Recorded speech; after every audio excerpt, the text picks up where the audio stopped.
Hey there. Good evening, everybody. Welcome to episode 3 of the Galactic Window podcast here on YouTube exclusively. My name is Nick. I am your host, and this podcast is dedicated to helping anybody, literally anybody, learn about space and the astrophotography and the night sky. And no, you do not need to be an expert or know anything about those things to enjoy the podcast tonight. That's one of the best parts about it, is that everybody can come and join in the conversation. And that being said, we use a platform that helps us to post your comments on YouTube to a feed that I can see, and I can add your comment to the stream if I feel like it would be wonderful to share. So if you have a question throughout the program, or you just want to say hi, I will be featuring your comments throughout the program tonight. So don't feel shy. Please engage. Keep it family friendly and clean, and we'll all have a good time. So again, this is all about space. And that is what this channel, the Orbital Alliance, is all about. I've been doing YouTube since early 2021. And particularly this channel. And what I love to do is just share my experience with people about space and how the night sky has changed my perspective on life, and how I enjoy astrophotography, what types of astrophotography I do, and all the kind of like nitty gritty stuff that goes in with that. But I used to do a podcast here, or like a live stream, or so to speak, here on the channel. And I realized something was missing. And that thing that was missing was hearing from not me, not hearing my voice. I wanted to include other voices into the conversation. It was always fun to talk with the chat, but having another presence here felt like it was going to be a huge win. So this year I started this podcast, The Galactic Window, and I decided to call it that because every single person has a unique view into the night sky.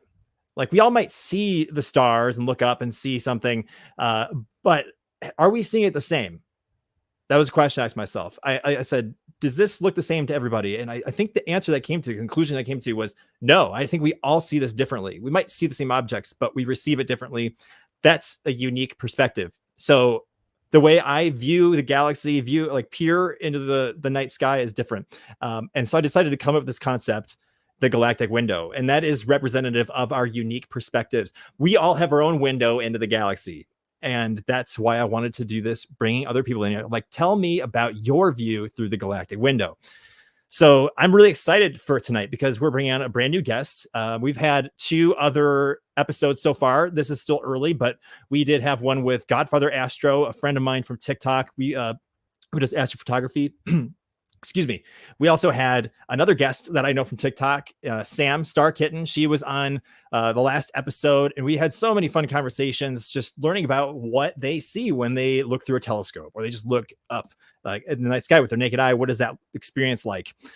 So tonight is no exception. We have a very special guest, and I'm going to introduce him here in just a second. But first, I see a bunch of you guys tuning in to say hello. So I'm going to say hello back. Let's look at the comments here. We've got Kiffer, my buddy Kiffer. What's up, brother? I see you. Waving hello. I'm going to wave back to you, man. Thanks for tuning in all the way from the West Coast of the United States. We've got my buddy Tony, the Extreme. It is time. Welcome in, man. Thank you for being here. Oliver Dodge, what is up? Your biggest fan, dude. Coming from that from you, that means a lot, dude. It means a lot. This if you're looking for good music, go check out Oliver Dodge. He does incredible music. You should check him out. We have competition. Tony coming in to swipe the steel right there, to swat it. This is hilarious. Okay, great. What's up, Josh? I see you there. We got couple more chat here. Yeah, and we got a little bit of a spoiler happening in the chat here, but here we go. I'm gonna bring it in here. Okay, the competition is heating up. This is gonna be like NBA Jam in the 90s. You're on fire. Things are heating up. Yes, I don't know. You guys duke it out in the comments, and I think we'll see at the end of the night who is the biggest fan of the Orbital Alliance. But yes, let's get to brass tacks here. Again, if you guys are joining in, say hi. I'll do my best to keep up with the chat and perhaps feature your comment or question. But tonight's guest is going to be awesome. It's a totally different type of view and perspective into the night sky than previous guests, and it's definitely different than mine. There's another person that I've met on TikTok, and he is a content creator all over social media. His name is Justin, and he operates under the handle of Hopes Aurora. And if his handle doesn't give it away, I'm going to right now, because he covers Aurora Borealis imagery, video and photo, and he chases aurora in the night sky, and that's something that not everyone in the world can see, but he has a very unique opportunity to do that based on where he lives, and we're going to hear all about that. But Justin does incredible work. I fell in love with it the second I saw it. It's just out of this world, like pun intended all the way. And I can't wait to bring him in here so he can show you and talk to you all about the work that he does. So without further ado, I'm going to bring Justin in here in just a second, and we're going to say hello. So here we go. Welcome in, Justin. Hi, thank you for having me. Yes, welcome in. Let me swap out our background here to update. There we go. Good to see you, Justin. Thank you so much for making the time to be here on a Monday night. It is Monday, right? Yeah. I'm losing track these days. I can't really keep up with it anymore.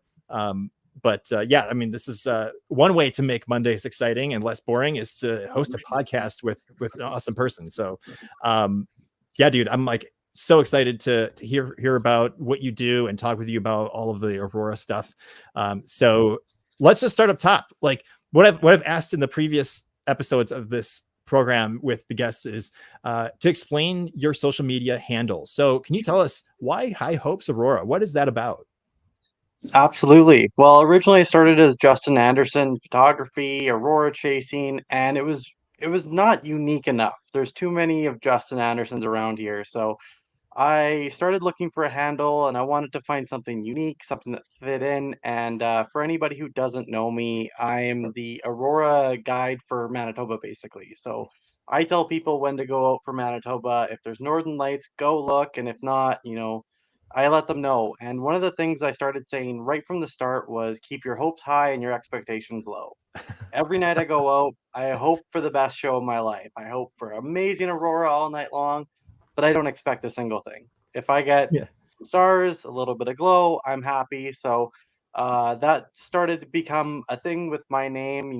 As Justin would always say, keep your hopes high, and High Hopes Aurora became a thing. So it goes with not just northern lights. If you're going out for a meteor shower, Milky Way, whatever, high hopes, low expectations, and it just stuck. So, and I love it ever since. That's fantastic. It's a very optimistic name, and I love that. Yeah. It keeps the energy at a peak, and gets things going in a healthy way. I feel like it's like, yeah, don't worry, like it's all gonna be good in the end, and it's good. Yeah, exactly. I mean, it doesn't just go for northern lights or the night sky, or it can go for anything. Keep your hopes high and don't expect the world, but hope for it. And Yep. yeah, we go by it. We use that term all the time in the house, so Yeah. we love it. Do you think that there's a Justin in another multiverse that's Justin with low hopes Aurora? Sometimes when we're doing Aurora tours or stuff like that, we switch it up. We'll tell them low hopes, high expectations, or Yeah. we always mess up a little bit. Try to throw people off. But no, at the end of the day, it's high hopes. But Yeah. sometimes I do go out with some low hopes, but we don't tell people that. Yeah, right. Yeah, you got to keep that like under the radar so people don't like receive that wavelength sometimes, right? Yeah. Yeah. Yeah. Okay, I'm seeing a couple comments here really quick as we're coming in. My buddy Tony here, is Justin's first date always stargazing or Yeah, aurora chasing? You could ask my girlfriend that. One of our first dates was going out chasing the northern lights and watching the stars, and date night for us is usually stargazing and watching northern lights. Oh, that's so awesome. Oh my gosh. Also, my buddy Josh, you're jumping in. We have I used to do a thing in my live stream where I did a featured Funko of the week because I have like a whole case of Funko Pops. But Josh, I will have you know that this whole shelf right here, you can see the faces, is all Luke Skywalkers. So I have my bases covered. We've got a guest here watching from your homeland, Manitoba, Canada, where you are currently located. Yeah. Thank you for joining in. Anybody who's just hopping in, welcome in. My name is Nick, and we're going to be interviewing and talking with Justin with High Hopes Aurora right here. So thank you all for your time. Let me clear that there. Cool. Yeah. So let's go back to like early days here for you. So you grew up in Canada. So you obviously are much further north than I am. I'm in Illinois in the United States, and you have more opportunity inherently to see Aurora Borealis or the Northern Lights. When was the first time you saw Northern Lights in your life? What was that like? Well, for me, it's actually unique because I don't remember the first time I saw Northern Lights. I do remember one point in my life sitting in the hot tub when I was younger. I'm 26 now, for anyone curious. I remember sitting in the hot tub with my family, looking up, and my sister said, "That's Northern Lights." And I said, "Cool." And I was like, "Why aren't they out every night?" And I never understood it. That's the first time I can really remember it. However, I can't picture the date. I do think it's the Halloween storm of 2003, which is quite popular. It Mm. was one of the strongest shows we've seen in many years, but unfortunately, I can't confirm that. But other than that, one of the first shows I saw chasing Northern Lights and going out specifically for them was August 4th of 2019. I had already seen the Aurora a handful of full of times. I had just started taking photos. From 2017, I began taking photos of the stars. And then one night in 2019, the Aurora was just extra strong, and me and my friend went out for it, who were taking photos of the stars, and it was incredible watching the Aurora swirl overhead, the colors. It was just out of this world. And that night, I remember sitting there looking at the app that I used, and it said 5% chance of Northern Lights tonight. And I'm looking up like, no, there's a good chance. Like And 105%. all these apps said no, bad chance tonight. And I said, that's it. I'm not missing another show. I got to research this. I don't want to wake up and find out that I missed that kind of show Sure. again. And that was exactly when the drug kicked in. Mm. Yeah, like isn't it funny? I mean, the same thing is with weather, but with any astronomical event or night sky event, like the best forecast are your own two eyes at the end of the day, Yeah, right? Like, absolutely. Like, yeah, if you use any apps, they can give you an idea that stuff is gonna get good and you're gonna see something, but ultimately you might go out and see nothing, you might go out and see something. Ultimately at the end of the day your hopes are high, but you can't really predict that perfectly. We're getting better, but it's not perfect yet. for sure. Yeah, there's been a lot of um, newsworthy occurrences down here in the United States. Just this summer, going into this fall. It's very rare. I feel like it reaches Chicago, kind of in the area where I'm at, or at least like where we are, and just all around the world in that same location. But like this far south. But there's been so many sightings and visibility that's been occurring recently, and it's just all the time they're like, yeah, you have a chance to see it. And like you said, it's like, oh, it'd be a 5% chance, but you could see it down in like Chicago or in Illinois. And I'm like, oh, that's Mhm. the best chances I've had in my entire life. I'm going to take it. But still, I myself have never seen them. And it's gonna take me traveling north to come there. But it's hard because you sometimes want to plan, but you can't trust the forecasts. Yeah. So, it's kind of a dice roll no matter what. But if you have high hopes, you'll get lucky, right? Well, actually, this is a good time for the podcast because last night the aurora was visible as far south as Idaho and really far south on the other side of the globe, like Greece and Portugal had aurora. So it's quite, it's not common. However, it's becoming more occurring, especially as we kick up to solar maximum, which is 2025. So Mm-hmm. the next few years are going to get really good, and then it's going to slowly taper back off closer to 2030. So now is the time to start realizing you can see northern lights. And I mean, we've seen like as far south as New Mexico 3 times this year so far. Oh my goodness. New Yeah. Mexico. Oh my gosh. That's crazy. Like I can imagine seeing it in the desert, you know, and like having some kind of visible like event. That's nuts. Oh, it's incredible, especially that far south.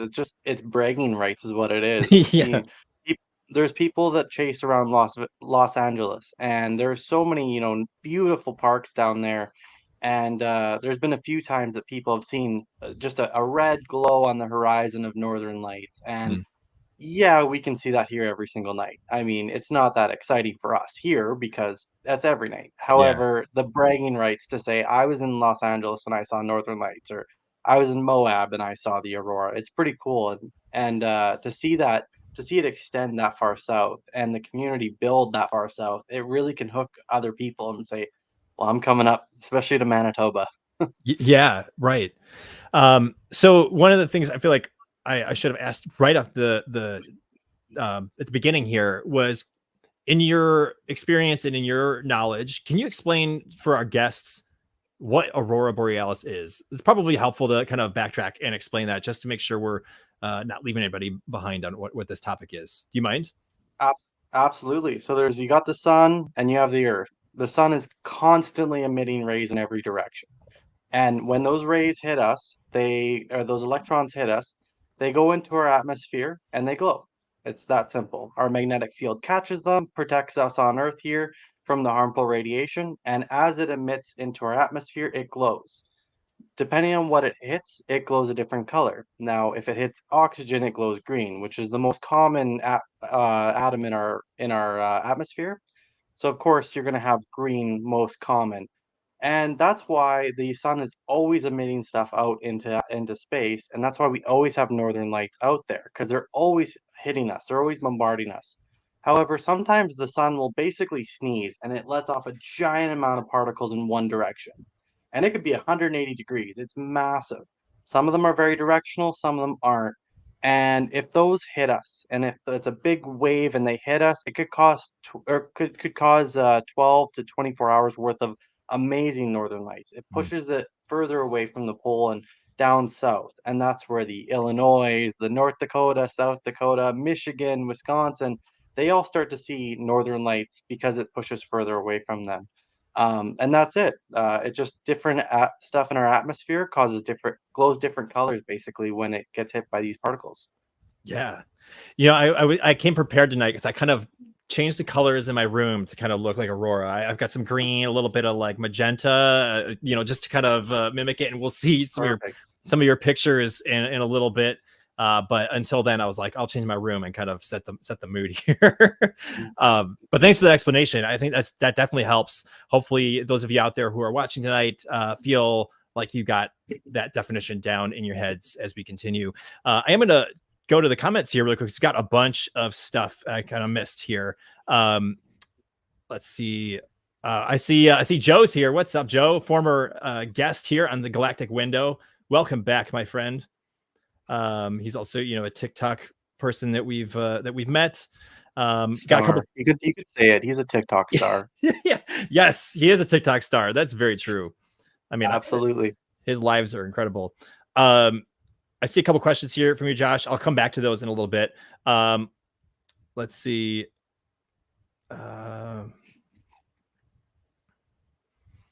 Thank you so much for the subscription here. I really appreciate that. Thanks for joining in. Looking forward to seeing you around in the future. Thank you for your support.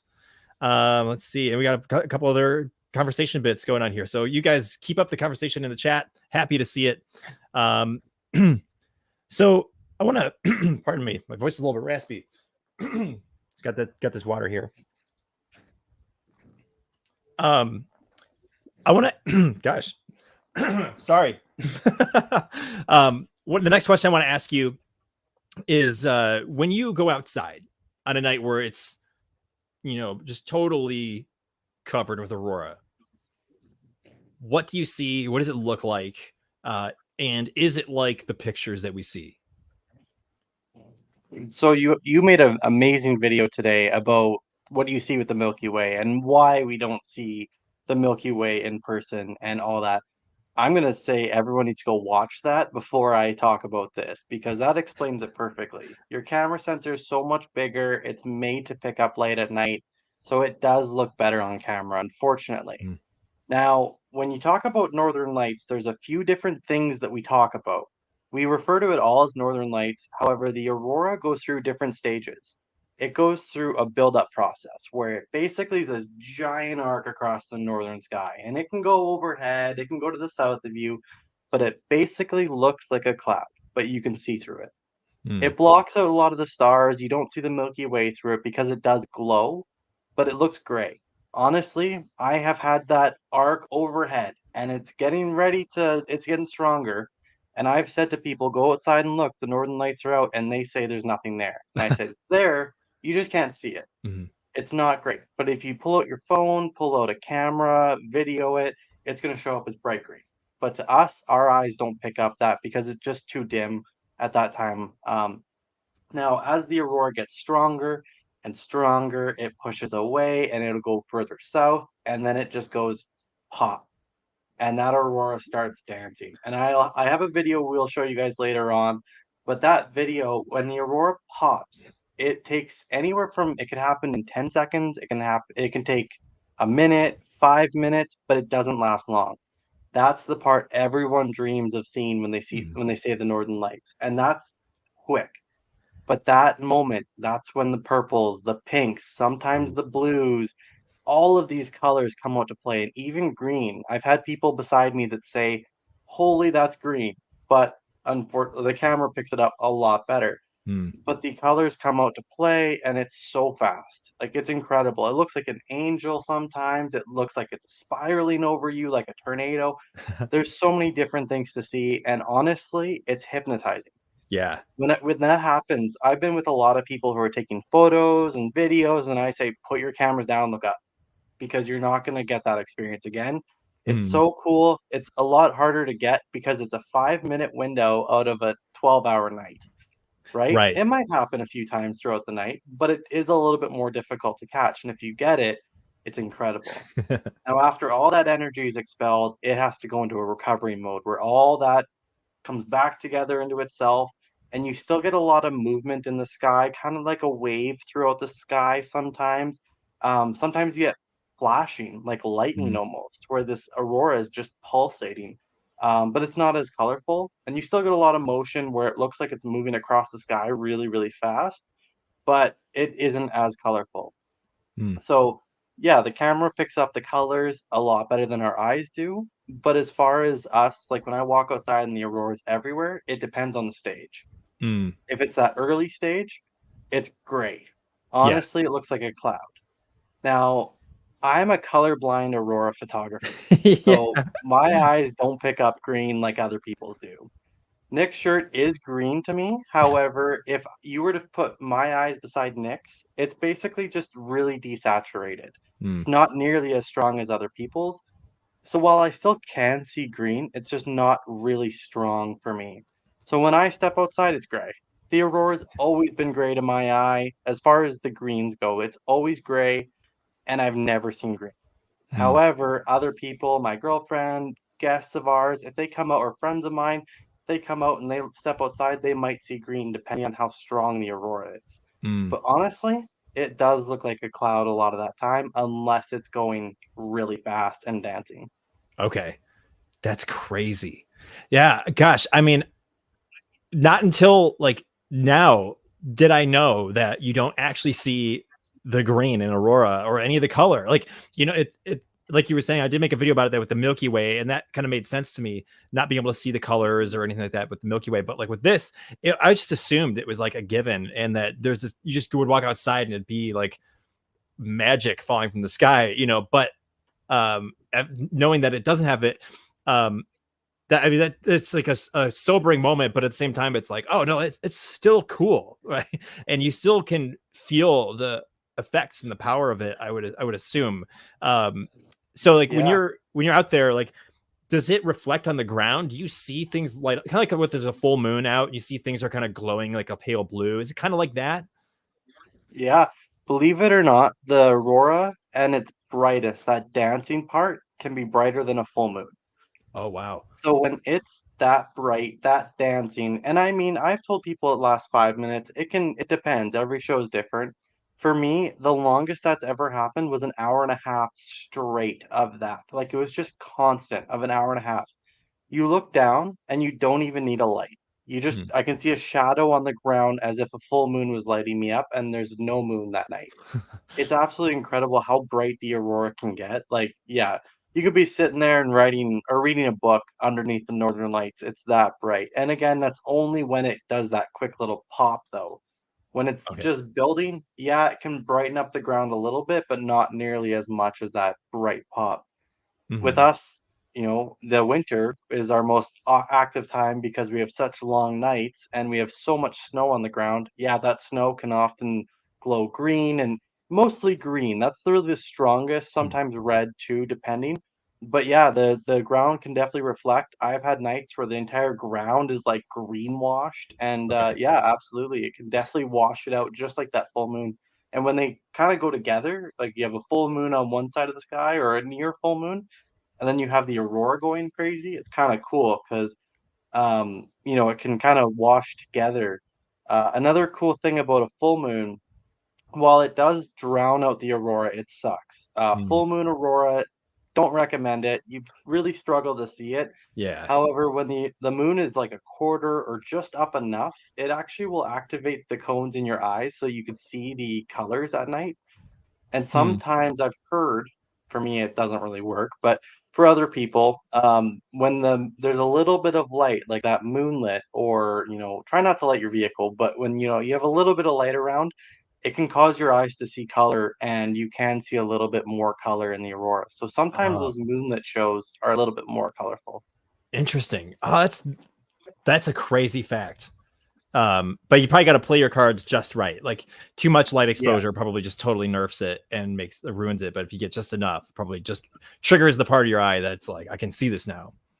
Yeah, Mm. exactly. Too much and it sucks. I really like when the moon is like a quarter or a half, but it's setting. It's just Mm. setting below the horizon, and it's just that sky is a little bit brighter, and it's really nice.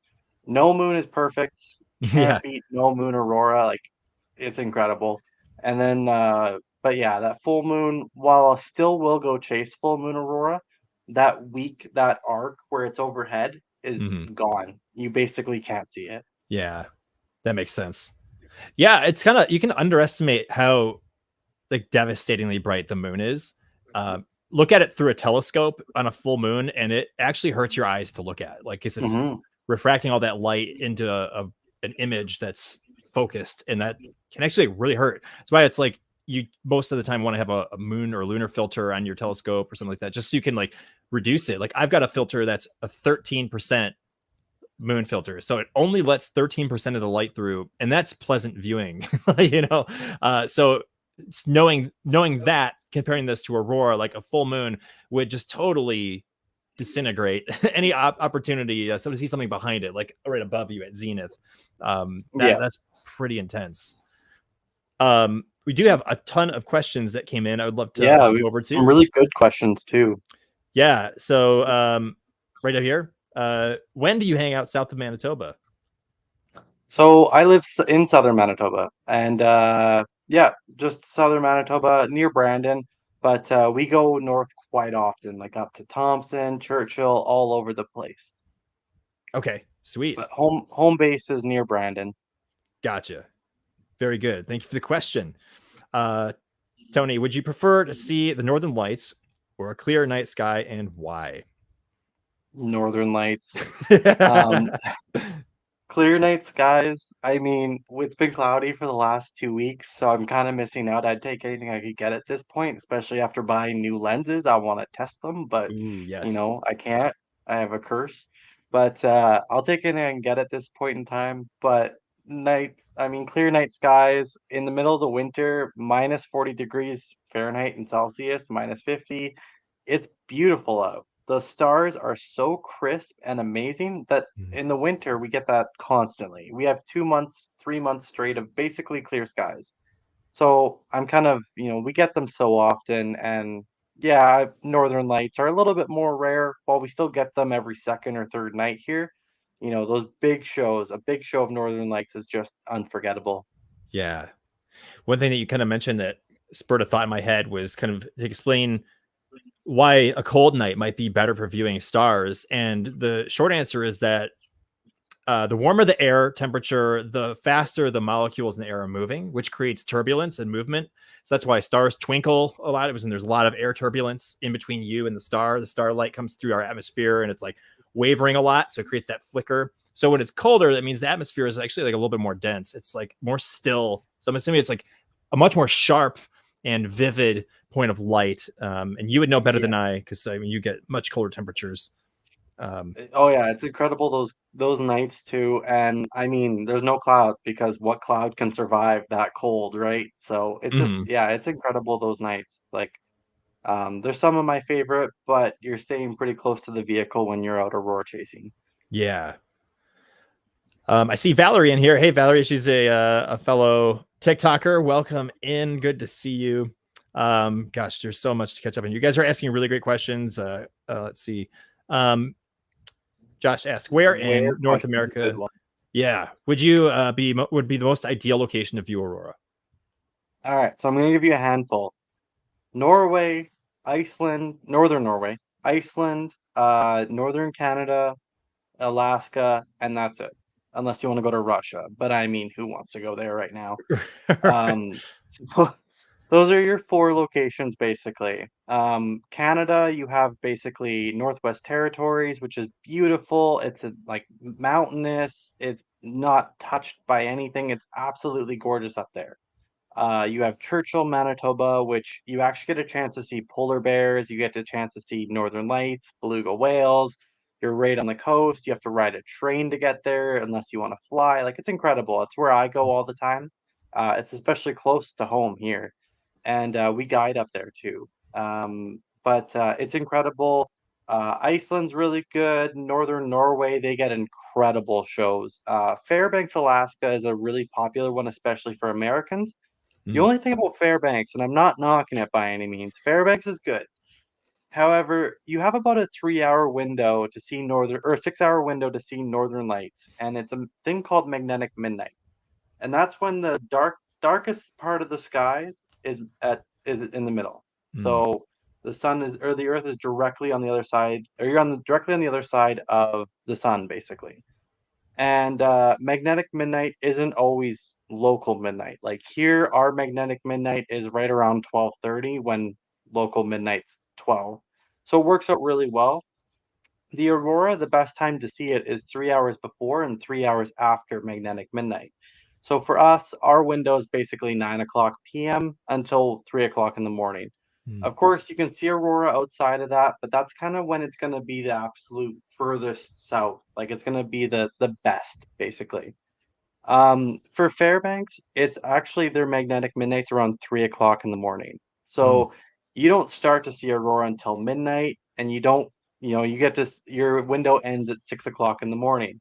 Again, you can see sunset aurora. It can be really strong, but that's your window basically. And I've heard a lot of people go to Fairbanks and say, I didn't see a single thing. There was clear skies. I didn't see any aurora.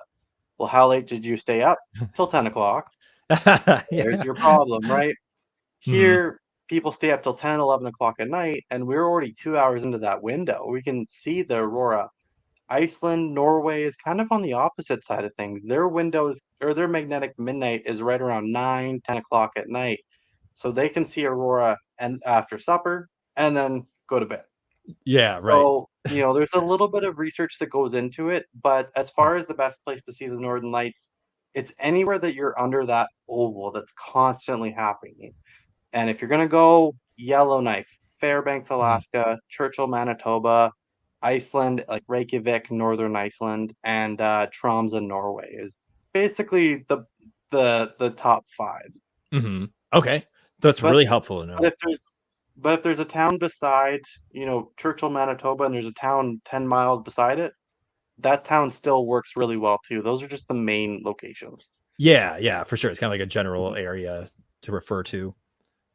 Unlike there's a new question, go ahead. and it is magnetic midnight when it pops. Can you pull that one up? For sure. Good question. So magnetic midnight, just because we were already talking about it, magnetic midnight is just when you're right in the center of the darkest part of the sky. So it's when sunrise and sunset is equal to you. That's it.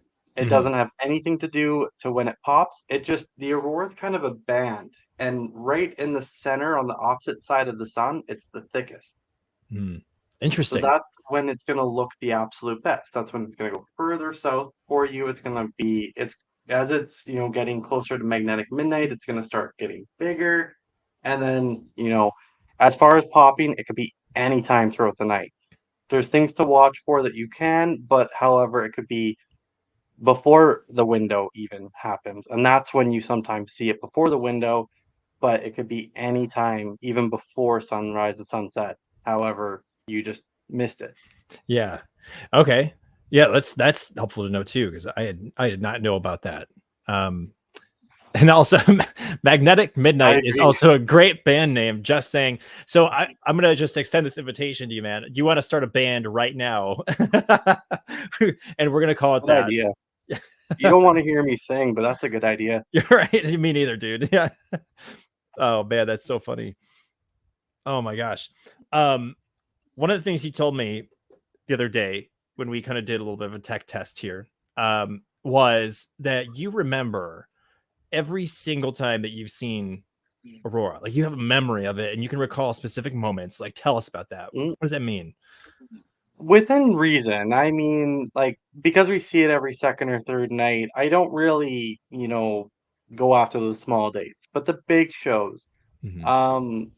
for me, I organize all my photos by date. So it really helps. Like, I'm going to go back and I'm going to look at those dates. And the first thing I have to find is that exact date that those happened.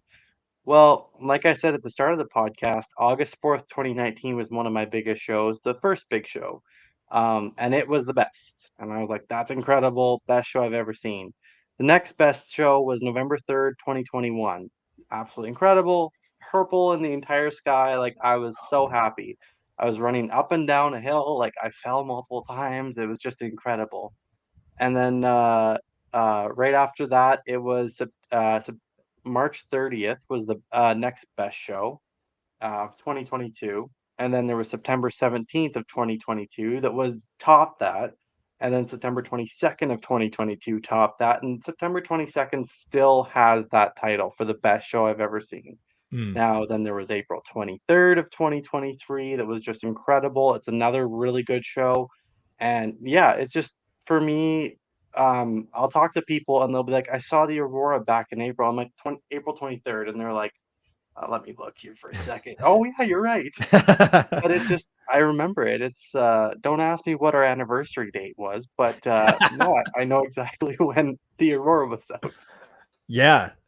That's really, really cool. And I think that's a sign of knowing this is like a true passion thing for you, is that like you didn't actually care about this, you wouldn't be anywhere in that headspace.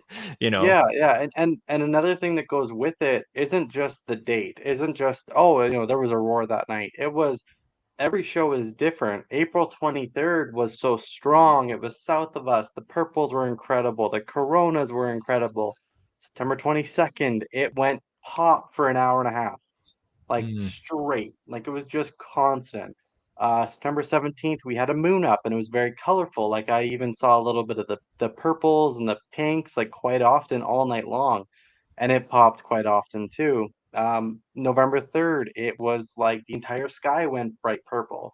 They all have a special place in my heart for different reasons. It's not just, oh, that was the best show. That was the strongest show. Well, no, that was the strongest show for this reason. And it was good for this reason. It wasn't the best, but it was cool for this. We're sometimes out chasing, and back in February 26th, we were out chasing, and I even said to my girlfriend Jen, and I was like, "This is going to be November 3rd look-alike." And she's like, "Well, how do you know?" And I'm like, "Instincts. I've seen it a million times. Like Yeah. I know what I'm ready for, right?" All of a sudden, the entire sky went bright purple, exactly the same as November 3rd, and she's like, "You called it." And I'm like, "Yep, I knew exactly what we were getting ourselves into." So, kinda works really well because, yeah, people will say, "Oh, that was just like that big show way back when," and I'm like, "Halloween? 2003?" Mhm. Yeah. Right. Yeah. I do something similar, and for those of you who've been around on my channels for a while now, you've seen me make content about it. I think in particular on TikTok, but my version of Aurora is like the space station and Starlink. Like I like those artificial satellites. So I Mhm. actually keep a spreadsheet of data on every time I've seen the International Space Station with my two eyes. And it goes back to 2012 when I first saw it. So I've kept a sighting log of every single time. My memory may not be as good as yours with the dates, but I had to write it down, but it's like, it matters to me. So I know I was like, I need to track this so that one day I can go back or share it or refer to it. And I put little notes next to all the information, all like the sighting data. I'd be like, it was a great pass. It went this way. And I was with this person. And there's a couple people in the chat here who have been in those moments. That literally I have a log and I can tell you the exact date that, we were out there looking at it. So I can appreciate what you do with that. Yeah, and it's just so special to look back and, oh yeah, that was, a really good show for this exact reason. Um, and then I go back on the photos and go, oh, that was really cool. And back in August of this year, it was August 4th, 2023, and we were out chasing Northern Lights. And I was like, well, this is very similar to the show I saw way back when that ignited the spark on the exact same day. And I was like, well, that's kind of cool, right? So yeah, it's just cool to have that in your head. And it's, we joke around all the time, like, how do you remember? And honestly, the best way is just every single Aurora show I've seen is all marked by dates. Yeah. Every single folder is organized by dates. And every time I open up those folders, it just gets concreted in my mind even more. That makes sense. You just see it and it kind of sears it in there for you. Yeah. I was going to do this a little bit later, but I think now is a really good time because this is such a visual thing to talk about. I would love to dive into your photos, and if you're willing to share your screen and show us some of the work you've done. We certainly can talk more about the experience later, but I would love to show those of you who are watching what we're talking about, because obviously, like, we can say all these words and it kind of doesn't mean anything. And this is such an amazing visual. So when you're ready, let me know and I'll throw you up here on the screen. Yep, should be good to go. Okay, great. So I'm going to add it in right here. Oop, that's weird. Is it not sharing yet? Not populating on the... Oh, there it is. I see it. I'm going to go down to the smaller ones to make it slightly larger. So, okay, we are good to go. So feel free to start where you want and tell any stories or experiences. There has been a question popping up here, and sorry I haven't been getting to it. I just wanted to find the right moment here, and I think it'll be maybe just after this, or perhaps during, if you'd like, Justin. It's a really great question, but it is one of the best camera settings, which I think is going to be a hot question for tonight. I definitely wanted to get in that because I myself am curious about that, because obviously I've never taken photos of it. I know that's probably a very unique thing. You can't probably give like perfect settings because it probably depends on how bright they are, where you are, what time of day, what kind of camera you're using, what kind of lens. But yeah. I'm just kind of planting that seed now that at some point it would be awesome to talk about camera settings. But take it away with your photos and show us what you've got. For sure. I'm going to stop sharing again, though. I don't think I did the window because I opened up the photo, but it won't show the photo. Oh, yeah. No worries. Go ahead. All good. Let me see if I can. There we go. I was doing the window. I need to do the screen. Okay. Yeah. There we go. Should be good now. Cool. All right. I've added it in.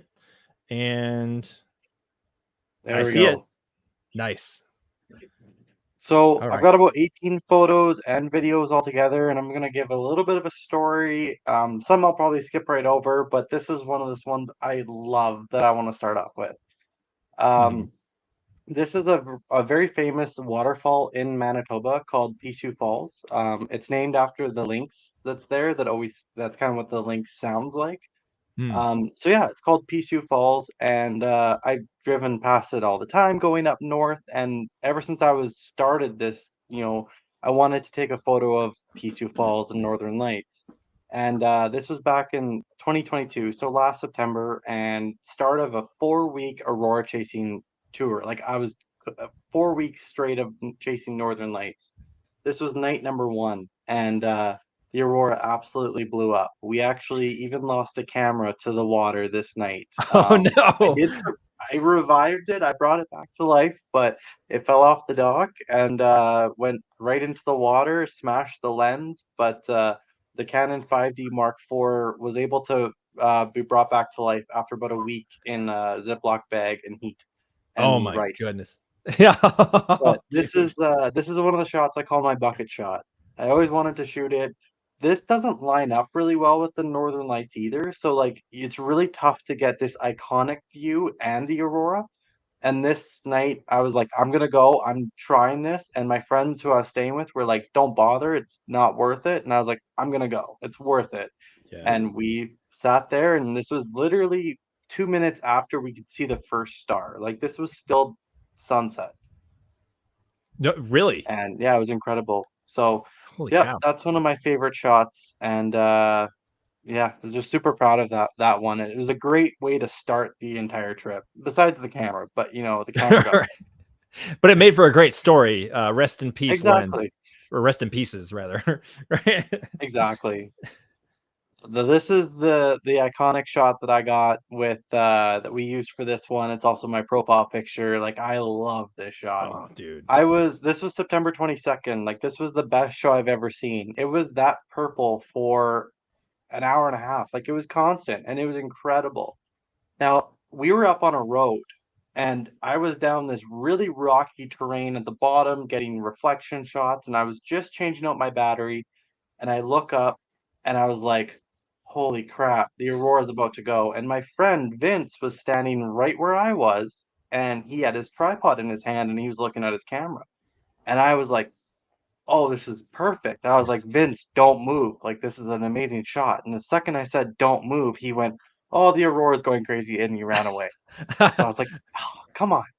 So then naturally, I set the camera and I set it to just take a bunch of photos. And I ran into the frame and did this. And I went and looked and I was like, holy, that's really purple.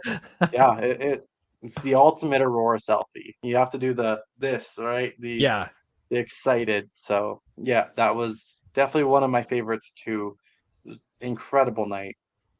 Yeah. Well, to your point of like this, there's just like it's just a natural human response to do this, right? Like, I mean, Yeah, we do that as children. It's the first thing we do is like reach up for mom and dad, right? Like we're always like reaching for something bigger than ourselves, mhm, right? And it's your yep, instinct to do this. It's like this is something so much bigger and larger and arguably more powerful than I. So you just like let me touch it, you know? yep, yeah. It's the ultimate aurora chasers pose, is what I call it. Mhm. Ah, dude, yeah, that's Uh, absolutely amazing. Now, this is what I mean by the aurora can be brighter than a full moon. Mm. If you look at the ground, it's lit up. That's how bright it is. This was for anyone asking for details for settings. This is a 2.5 second long exposure at ISO 5000 f2.8, and it was overexposed. Yeah. You can see how bright that is. It was so bright, it was casting shadows, and I just love how the swing set is in this photo. It's also really creepy because in the time lapse, because I take a bunch of photos, right? It's like 400 or 500 photos in a row, and then I move and do another angle. In the photo or in the video, there was no wind at all, but you could see the swing set moving back and forth ever so slightly. Oh. And in that time, don't forget we're chasing with polar bears. So we have Mhm. guns on our back, like we are protected. We are polar bear guides, so like we are prepared. And we're constantly ready, we're constantly watching. We heard kids laughing, and we are way far away from anybody else. There's nobody around, there's no lights, and we're like, that's creepy. And then in the What? time lapse, there was motion in the swing set, but there was no wind. Yeah. So it was like Uh, weird. that's yeah, I don't know. That's It was creepy. That's we, all I I'm know gonna we, say. It was I mean, I know we were talking about multiverse for earlier in the episode. I think we just like re-entered that whole conversation here. Like there was a glitch in the Matrix. That you must have like had some sort of overlap with some other universe where it was like the middle of the day and there's kids playing there. oh, 100%. Yeah. And it's an abandoned playground. No one plays there anymore. Yeah, it kind of looks rusty and like it hasn't been used Hmm. in like 60 years, you know? Yeah, extremely. Oh, holy smokes. This one takes a second to realize. I let that one sink in for a minute, but that is facing south. Oh, really? Yeah. So don't forget, this is March, so you're gonna have the Milky Way rising on the left-hand side. You can't see a single star almost in this. It's so bright. Yeah. That's looking straight south. This is a panorama, so it's across the entire southern skies at 15 millimeters on a full frame camera. It's wide. It's Hmm. incredibly wide. It's almost straight overhead, like in this clip. Also, Yeah. I want to take note of the snow. You can see that trail, and that goes all the way up to the dog sledding area. However, I stepped off of that trail for a brief second, and I'm 6 feet tall. It came up to here on me. What? I sunk up to here. So yeah, like that's how deep the snow is, and that's how packed down it is on that trail. So it took a little bit of work, but this was one of the best shows I had seen in a long time until I got beat basically. Hmm. But this was an incredible night, and it was only about minus 25 degrees Celsius. Yeah. Only. Minus 25 Celsius is like sub-zero Fahrenheit, right? Like that's Yeah, minus 40 is minus 40. So it would be probably, I think, around like minus 15, I think, okay. ish. Yeah. Minus 10. That's a cold day here in Chicago. You know, we sometimes knock on the door of minus 20, minus 25 Fahrenheit. But Yeah. yeah, so that's about as cold as it gets. So that's pretty crazy. You can also see how lit up the ground is too, and how much of a green cast I'm told the ground is. Mhm. Even down here, and if I zoom in, you can even see how this is brighter than here because this is being lit up by the aurora and this is shaded. Mhm. Yeah, that's crazy. It's definitely a light source. That's no doubt Yeah. there. When you are choosing a location, like I do Milky Way photography, and obviously that's way more predictable. So Yeah. when we go out, like usually what I do when I'm going out for a night of dark sky photography, I'll go out the day before or the day of, like during the day, scout a location, find a foreground object or something cool to like a landscape feature or something like that. Um, it's very coordinated in my head when I get to that point. So that way I show up at night, I'm not fumbling around in the dark, Yeah. can't see anything. And I'm like, is this a good shot? I don't know. Like you can do that. It's just like a little preparation helps. Like how much preparation goes into your shots in terms of specific spot, like location you're going to? Do you go out before or do you show up and you're like, I think this is a good spot? Like let's wing it and hope it shows up right here. Or do you like, if you notice it's popping, do you like scramble to get to a certain spot? Like, oh, it'd be cool to get this tree in there. Like, how does that work for you? It's a bit of both. I do a lot of scouting throughout the days. I live in the country, so I drive into town every other day whenever I need to. So I'll always drive a unique way. I'm always searching out.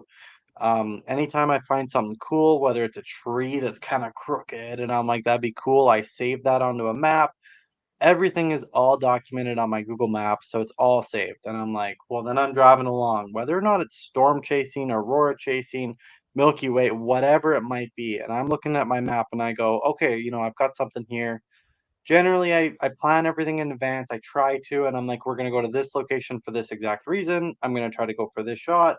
However, there are times when I'm driving along and I'm like, crap, it's about to pop. And I'm like, we got to find something real quick. We're an hour away from where we need to go. And oh, I have something saved. And there we go. Found something awesome. Done. Right. So it's a Yeah, bit of both. And I've also winged it. Like sometimes it's an hour or two drive from home to get there, and I'm not gonna drive there in the middle of the day to go check it out and then drive yeah. back home and back there again. So, I do a lot of winging it, and cool, it's there.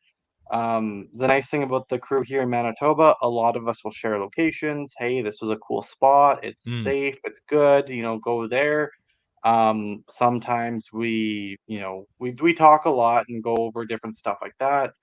But, and sometimes, honestly, I'm driving down the road and I'm like, "That's really cool. I should stop and take a photo of that." Yeah. It depends. It goes either way. Like I do both. Okay. Yeah, that's helpful to know. I think with anything, there's you can plan all you want. Sometimes it doesn't matter, or you can plan all you want and it makes the difference. So it kind of just depends on the moment, right? Yeah, and it depends on the climate too. So this is a good example of this is a pond, but it's winter, so it's boring. However, the aurora was in recovery. I got a good photo here, and I was just shooting time lapse. That's all I was doing, and we needed to wait in the truck because this night I think it was about minus 45 degrees Celsius. Like it was pretty chilly. So the truck's running the entire time. Like you can't leave the truck for too long before you freeze. Even your batteries, your phone, everything needs to be warm. Right.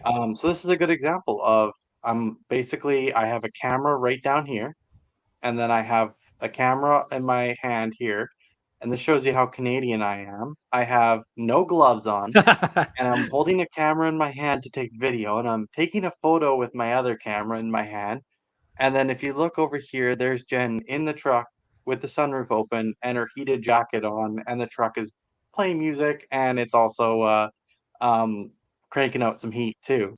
And Mhm. we're watching the Northern Lights. So that's quite common too in the winter. Like, sometimes it'd be cool to get to that really good location, but you just can't in the winter. Yeah, totally. Gosh. Yeah, I bet it's like a a freaky thing if your batteries in your camera start dying and like do you have to like bring a heater for the camera? Do you have like a mobile heater, like a lens heater or anything like that to like keep the internals going? Or you just wing it until they die, ride them until Oh, they die. sometimes I'll put a lens, like a dew heater, on the lens itself. If I find it's really, really like dewy, but frost is when it's cold, like frost is gonna like come in, but it's gonna go slow, and then you wipe it off, and you have another 400 shots, and then every time you move it around, you just do a quick wipe of the camera. Mhm. As far as the batteries go, I found with my Canons, they're plastic, so plastic doesn't get cold that quick. Like it, Mm. has to come down. Yeah. So it doesn't go that bad. The batteries are also really strong. They last a long time, and I have a case of batteries in my pocket at all times. Like I'm ready Yeah. to replace batteries all night long.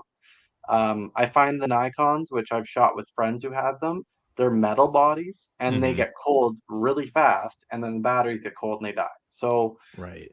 yeah, I mean, sometimes you're replacing batteries a little bit more often, but as far as the camera goes, it doesn't need heat. It works even better in the cold actually because the sensor is cold and it doesn't have noise. So Yeah. ultimately, it's even better. Yeah, that's an issue in astrophotography. I've noticed it in Milky Way shots. Like if you're out shooting all night, at the end of the night, you'll notice there's going to be some noise or dead pixels or like pixel anomalies, like and your sensor like that starts showing up. You'll see little red dots or things because your sensor's overheating. It's constantly Mhm. running. Even the light coming in, it generates energy that's like hitting your sensor just from the night sky. That's like creating warmth. So yeah, you're probably combating that and leveling out, if Mhm. not like going sub level on that. And it probably is that makes a lot of sense that would be that way that would be the case, Yeah, um absolutely. I thought Here's this another example. sorry, I thought this That's comment was okay. hilarious. As your lady tried to get you to move somewhere warmer. Believe it or not, she's not from Canada. She's from California, that area. So she moved up here for me. And yeah, you know what? She's enjoying the cold. Some nights we hang out by the fire a little bit more often. But no, if anything, I'd move further north where Yeah, it's colder. well, it sounds like I'm you not found going south. a right, sounds like you found a good one. Then she's a keeper. She's a keeper. This is another example of how bright the aurora gets. So on the left-hand side here, that's the moon. Okay. That's Venus. And then this is the aurora absolutely popping, and the ground is lit up from the aurora. Hmm. Wow. Of course, it's an old building. Couldn't get to it in the regular season. Like we had to wait for the snow to melt, and once the snow melted, we could actually get to it. And we actually even light it up. We used little tea lights, and we threw them in the windows, and we were able to light up Wow. the windows of the house so that it looks really cool. And they kind of flicker too throughout the night. So in the time lapse, they're flickering throughout the time lapse, and it looks really, really cool as if the lights are actually on in the house. Wow. That's genius. It's not my idea. I can't take credit for that. My friend Christian does it, and yeah, that's all him. But yeah, it's a genius idea, and those tea lights are, $5 for a pack of 10. Mhm. So you just toss them in, and if you can't get them, you can't get them, and if you can, awesome, and reuse them. But if you can't, it's not like you're throwing a $100 loom cube in the window. Yeah, right. Yeah, and it's like I've tried light painting before where you have a remote light and you try to paint a tree with light. It's like when you're doing an exposure for a photo, you're trying to like light up the foreground because otherwise it would be dark. But that's very easily overdone. And in this case, if you're using a little tea light, just a tiny little thing on a longer exposure is enough to light up that room there, right? Absolutely. There's actually one that fell on the window here. Like Oh, wow. they work really good, and I definitely am gonna implement that a bit more often. And you didn't hear any children laughing during that photo, did you? Not in that one. So this one's a unique one because people ask me how much I love living where I live. This is my backyard. This is Mhm. my house. This where the light's on right here is exactly where I'm sitting right now, and Okay, that's looking straight south. gotcha. Yeah. So, we didn't have a fire this night, but that's the Northern Lights dancing directly overhead. So, Oh my gosh. why I love where I live. Yeah. Oh, man. That's incredible.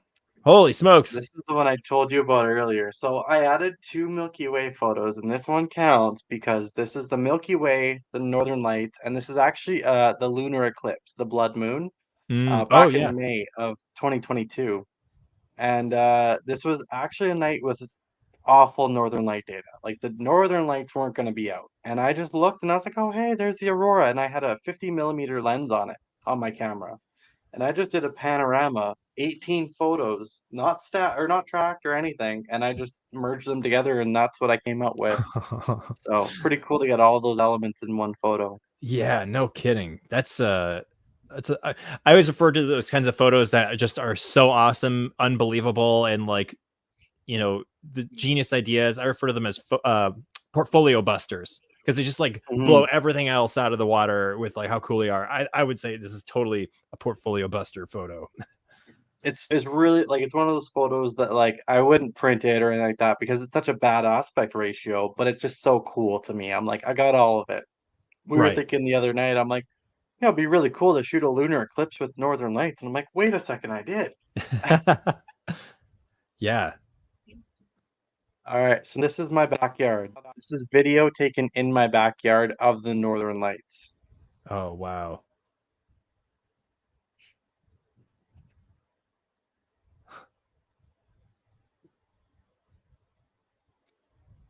Now, for anyone curious, this is on a Sony a7S II with a 35 millimeter f1.4 lens, and it's taken at 1/25th of a second in 4K resolution at a ISO about 102,400. So it's Okay. incredible what these new cameras do, but that just you can't pick that up with your iPhone, unfortunately. Some can pick it up, but it's pretty grainy.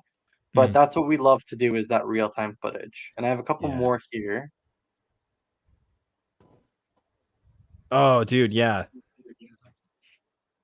So there's that Corona directly overhead, not sped up at all. hmm That's the thing is, I feel like I went on a hunt a while ago just to answer the question myself was how fast does it move?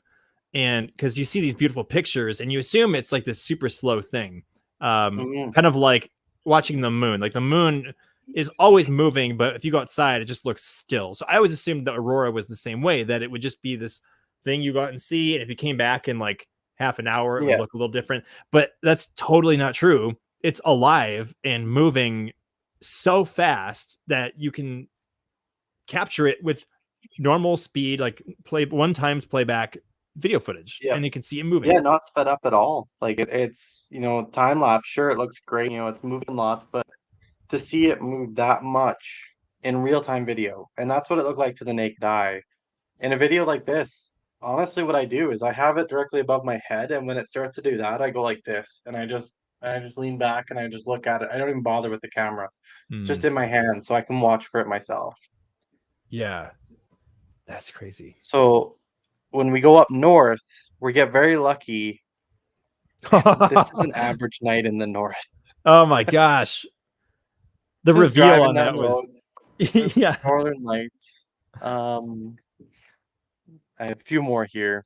hmm As promised, there's some Milky Way, some no northern lights, a little bit of a spooky photo for what Halloween, Yeah. but I mean, this was kind of along the lines of we had it organized. I drove 10 hours, 5 hours one way for northern lights.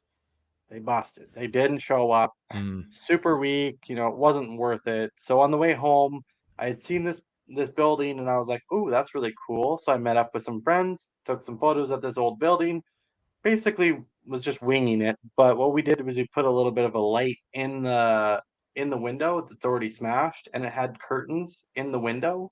Hmm. So the curtains were lit up and they almost looked like they were on fire. So Yeah. I mean, you could say we planned it, you could say we didn't, but you kind of go with the flow in it. So, and also my cameras are modified for astro, so it's Hmm. kind of cool to get those extra nebulas in the sky.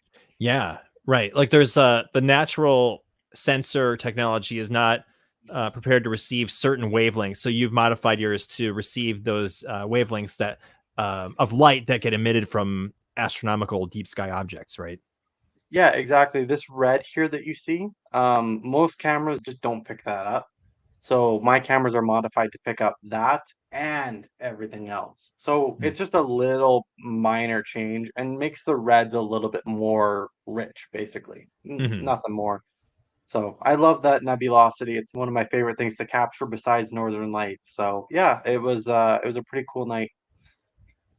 Sweet. Ooh.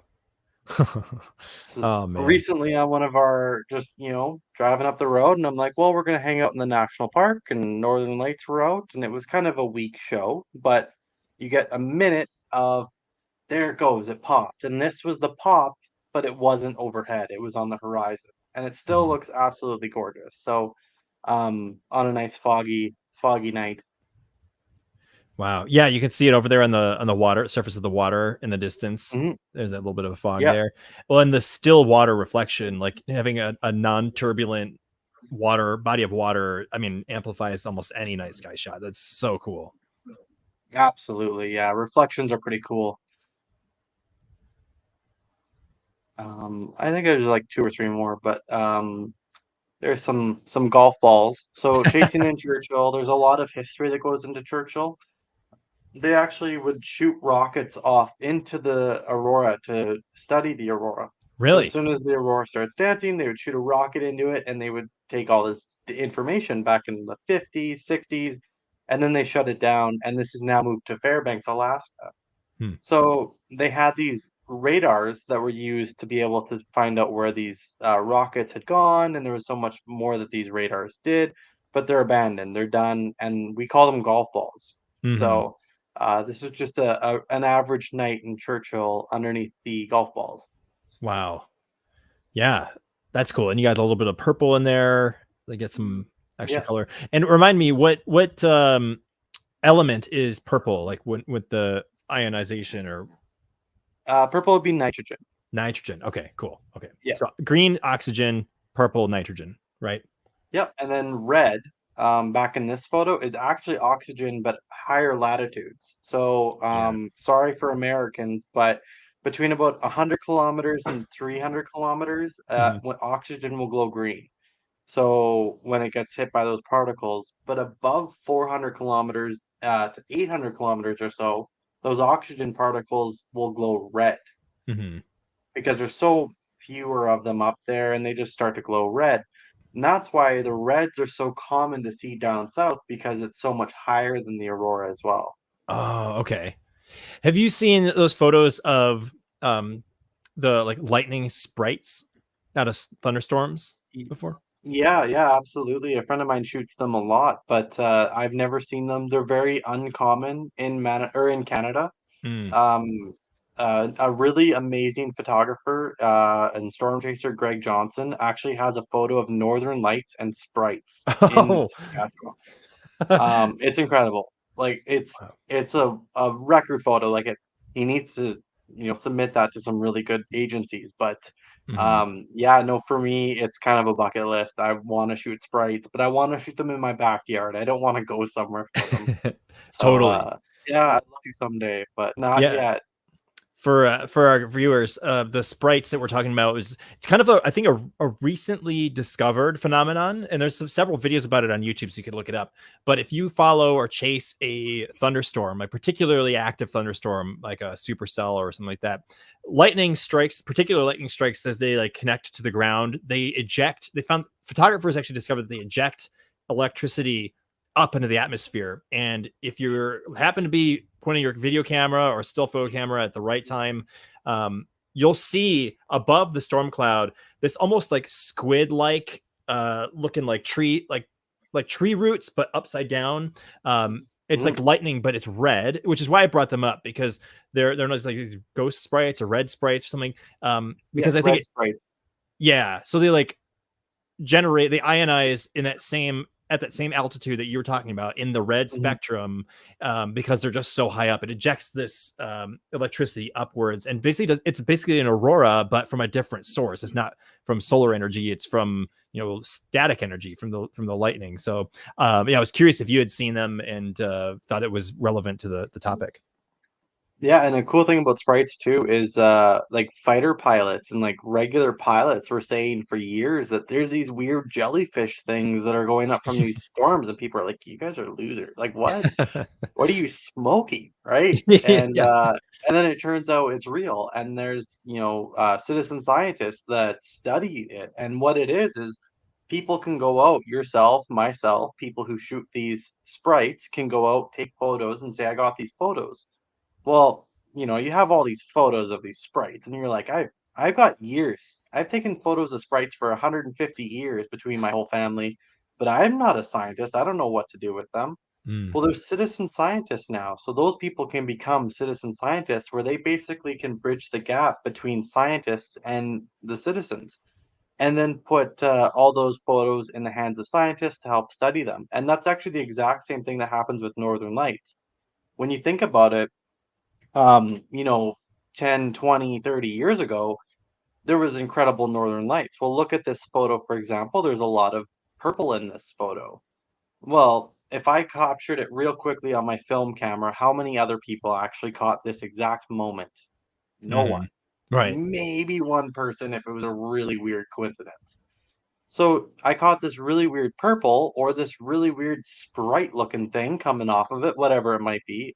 And I would send it to a scientist and they'd say, well, it's one photo. It could have been the film. Could have been an issue with your camera. It could have been someone's holding a red or a purple light there. How do we know? I need another photo. Well, sorry, there's no one else with a photo. So what's become a thing now is all these people, our community in Manitoba has 60,000 people that are so active chasing northern lights. Alberta has 250,000 people. Saskatchewan has 60,000 people. Like there's so many people out nowadays that are chasing these northern lights. And okay, I caught this really weird purple thing. And someone else says I did too and I was 10 miles away from you. Oh, well, I did too and I was actually 100 miles away from you. I Right. didn't, and I was 150 miles away from you, and then I did, and I was 200 miles away from you, and then you could kind of see exactly where this was appeared, where it was visible, and you can kind of triangulate different views of it, and you could 3D map it basically, and there's so much more science. So Yeah. even people snapping their cell phones, that's so much better than back in the day when no one had those photos. Um, we've actually been able to help get these photos in the hands of scientists to help study. We got this really weird formation at exactly this time on this date. Does anyone else have this exact formation? Yep, I got it in this exact, I got this 2 hours away from you, and then it moved across the sky, and I got it 10 hours away from you. And be able to get all these photos together, it helps not just Aurora, but these sprites and anything else that might be happening in the night sky or daytime sky too, right? hmm The cameras are really good, not just for pretty pictures, but to help study what we're seeing. Yeah. That's crazy. I know a lot of like that sort of triangulation is really relevant with meteor locating. So like if a meteorite makes it through the atmosphere and survives, a lot of times they'll like people will want to find it. So if Mm. people's ring door cams or nest cams or whatever, like on their front doors, see a meteor or like a fireball or something go through, you get a couple of those, the direction because it's the direction the house is facing. Someone took a picture of it over here. To your point, you triangulate it, and it's so cool that how normal people can contribute to these scientific endeavors. Yeah, absolutely. This is one of those moments that when I say it pops, hmm this is looking straight up as a regular photo, 0.6 second long exposure, and it was Yeah. almost too bright still. Wow. That's nuts. I'm It actually looks like a hosting butterfly. Yeah, it definitely does. I'm actually hosting an art gallery coming up in January, and one of my main photos, the second you walk in the door, is this photo giant. And I'm so Oh, excited to see how it looks on a big metal glossy print. ooh. It's gonna look so good. Yeah. Oh, no kidding. Unbelievable. So I had to throw Jen in there, my girlfriend Jen. This was on, back in April 23rd of this year, and we love to chase the Aurora, so I had to get mushy and throw her in there too. Yeah, of course. Well, and it kind of looks like that negative space where the night you can see the night sky a little bit. That looks like a whale's tail to me, like It does, sticking out yes. of the water, you know? Yep. Yeah, absolutely it does. It 100% looks like a whale. Oh, that's so cool. And then here's a couple more videos of the Aurora dancing through the moonlight. Oh. And what phase of the moon do you remember what phase that is roughly? I think it was like 60 or 50%. Like it Okay. wasn't that much, but it was enough to light it up. And that I mean by it really obviously the camera picks up the colors no matter what, but when you're looking at this part right here, it would show up very colorful to your naked eye because you're seeing the moon and it's activating those cones and you're seeing the color too. Right. The at the beginning of that last shot, there was Mhm. a strand that comes out of the upper left and it connects with the main one. Let's see, where is it? Right there. It's like Oh, a right up here. yes, yeah, that little Mhm. bit. Oh, right, it happens again, I think. Um, Right there, yep. yeah, it's like a stream like of Mhm. electricity just like joins in with the other one. It's like looking for the bigger strand. It was like, get me in there, you know? Yeah, it's just all it is nitrogen that's getting lit up by the constant particles, and those nitrogen light up in about 0.001 of a second, when oxygen takes about zero point 0.1 second to Hmm. glow green. So it's so quick that it's like gets lit up by the particle, and it's like I gotta light all of them up, right? So it's like Yeah. kind of like lightning in a way. Right. Yeah, for sure. And then this is an example of colorful without that pop. So Mm. this was on a night, a really strong night, but this is looking south, and you could see the purples. Now, the cool part about this too is a lot of people think that purple would be, oh, nitrogen or something like that. But what it is that's red. And you can see a Oh. really fine line between this red and this purple, Hmm. because that's actually the sun just below the horizon, lighting up that high altitude red. Oh, yeah. So that red might be between 400 to 800 kilometers, but that sunlight is affecting everything above 700 to 800 kilometers. Okay. You have red, and then you've got that violet. So the favorite part about this is proof that the Earth is not flat, basically, Yeah. right? Right. Right. So it Totally. proves that the sun sets, and yeah, that purple is quite common in the summer for us because the sun is always just below the horizon, that it's always lighting up those reds. Hmm. And yeah, this purple, really rich. It was so cool. Some of us could see it to our naked eye too. Okay. Wow. And I think that's all I got for photos. Dude, sweet. Oh my gosh. Thank Obviously, I you have very much. 400,000 photos on a drive. Like I've got lots. We could do this for hours. But those are just some of the photos I wanted to pick out to show you guys. Oh my gosh. What a tour. A whole like years of photography to look through that you have, but each one of your experiences compounds to dial in your settings, dial in your mentality around it, and it makes each of these photos that much better because you know what to look for, you know when to go, you know how to adjust your technical stuff. Like, and we just got to see this platter of experience. How cool is that, man? Yeah, I love showing off my photos. So it was kind of cool to go through and I was like, well, which one do I want? And, is this one good? And this one's got to tell a story too, right? You don't just want a photo for the sake of a photo. You want a photo that's going to catch you and go, oh man, what's the story behind that one? And, there's some good ones that really can catch your eye and get a story going. And some of them are just a photo for the sake of a photo. Mhm. And then those videos, like, I said that's what my favorite part about doing TikTok is those videos. Those Mhm. real-time videos, like the time lapses are cool, but my real-time videos on TikTok are so much fun Yeah. because how many people get to see the aurora in real time like that? It's not that common. So I love it. It's so much fun. Yeah, dude.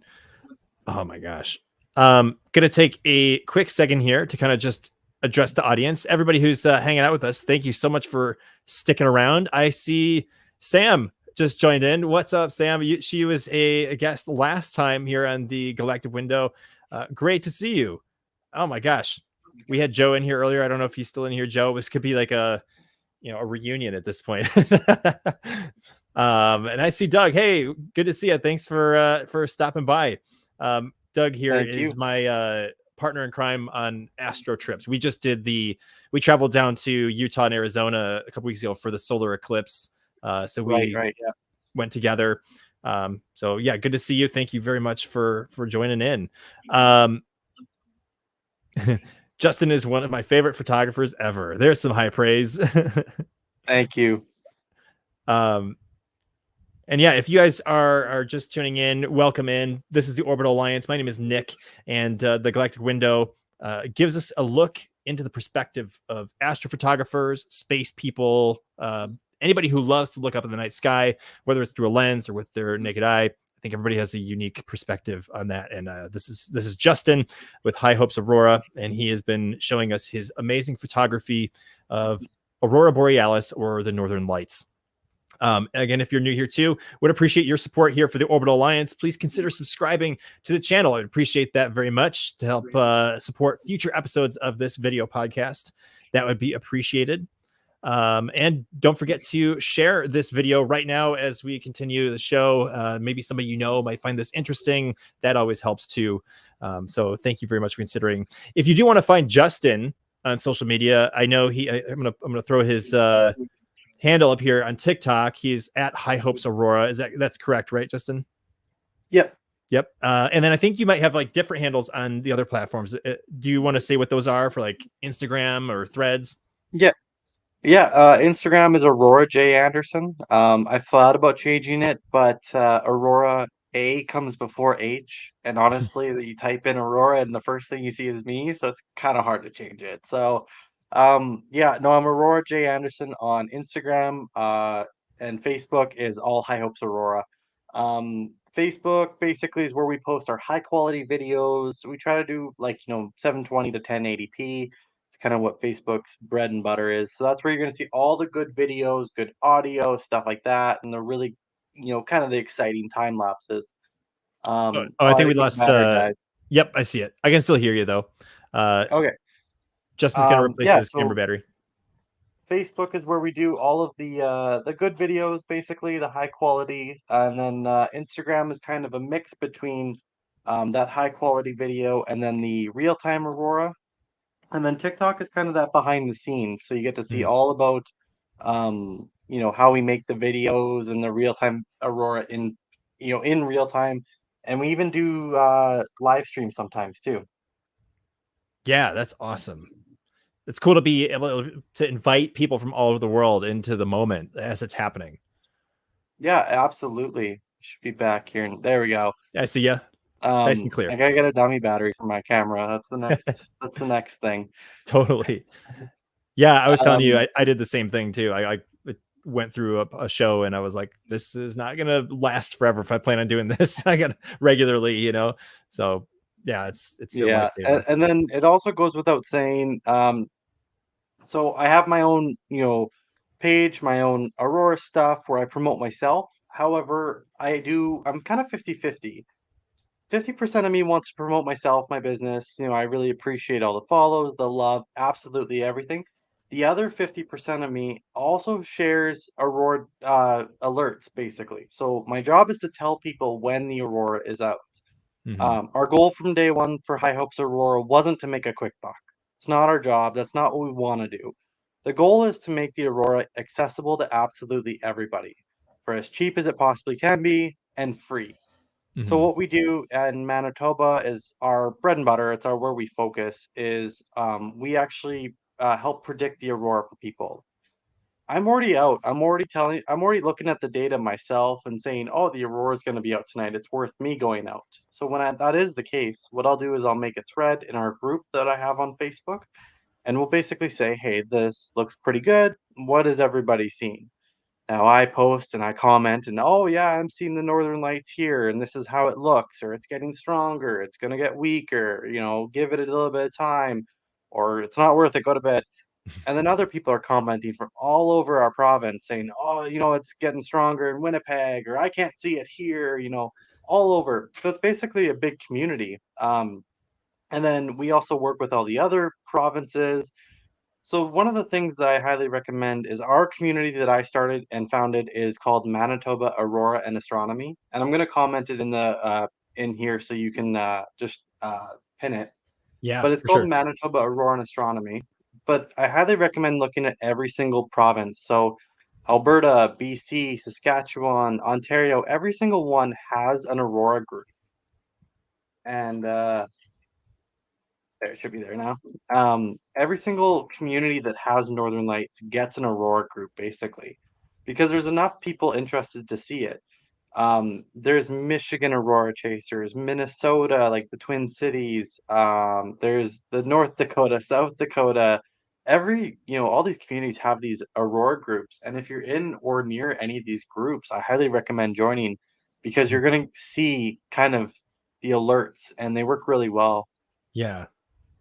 Yeah, like I mean, when you have so many eyes to the skies and all the readings, it's just, you create this like hive mind, essentially.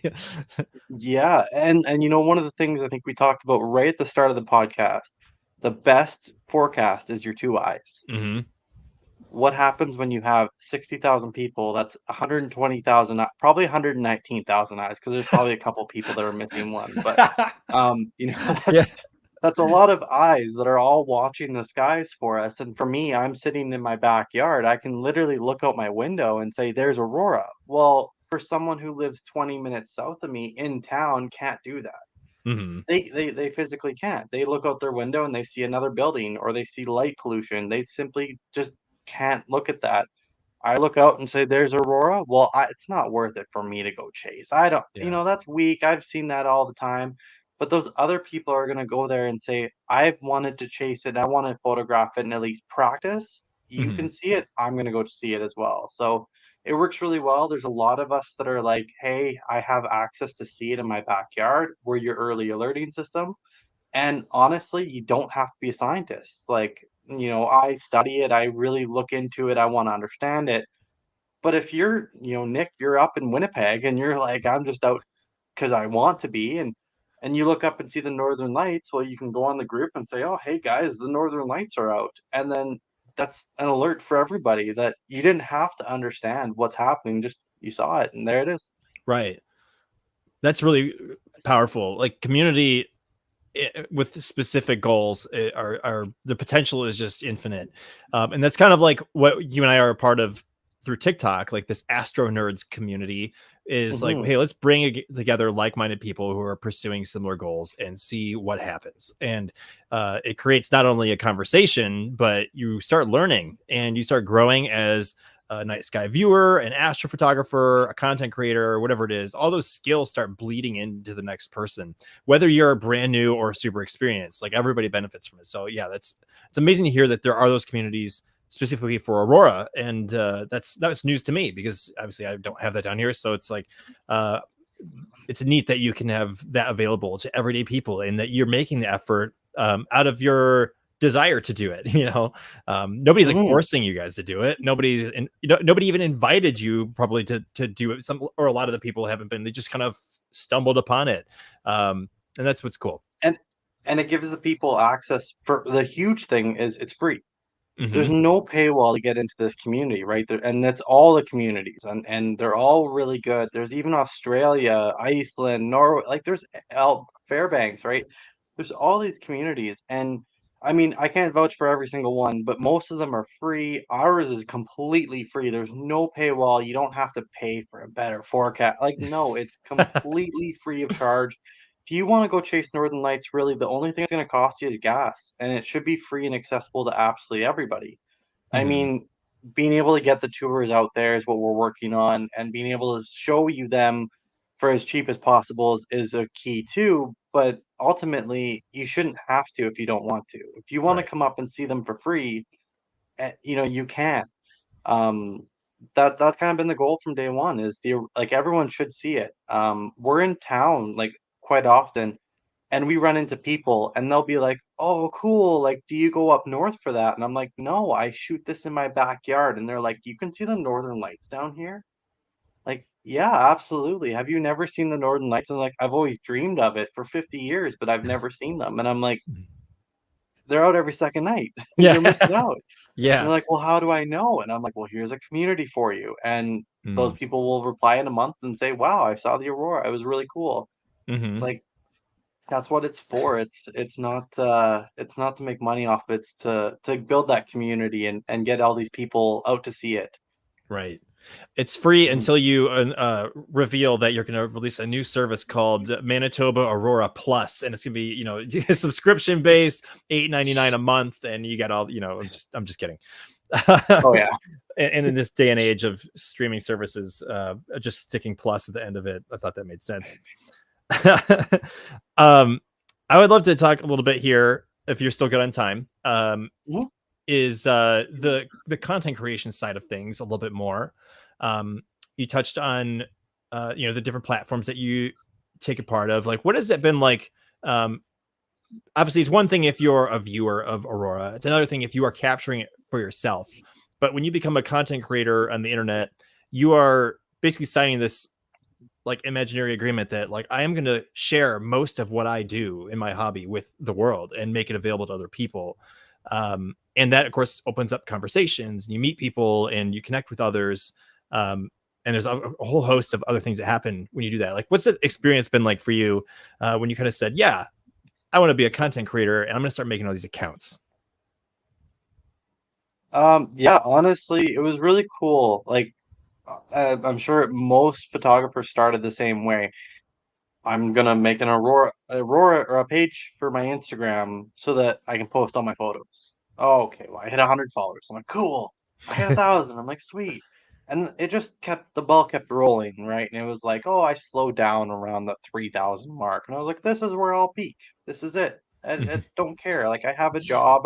I have my full-time career. Like, this is just for fun, right? I have 3,000 people sitting behind me, and then all of a sudden, it just started to skyrocket. And, the Aurora community that I just mentioned is a huge part of that.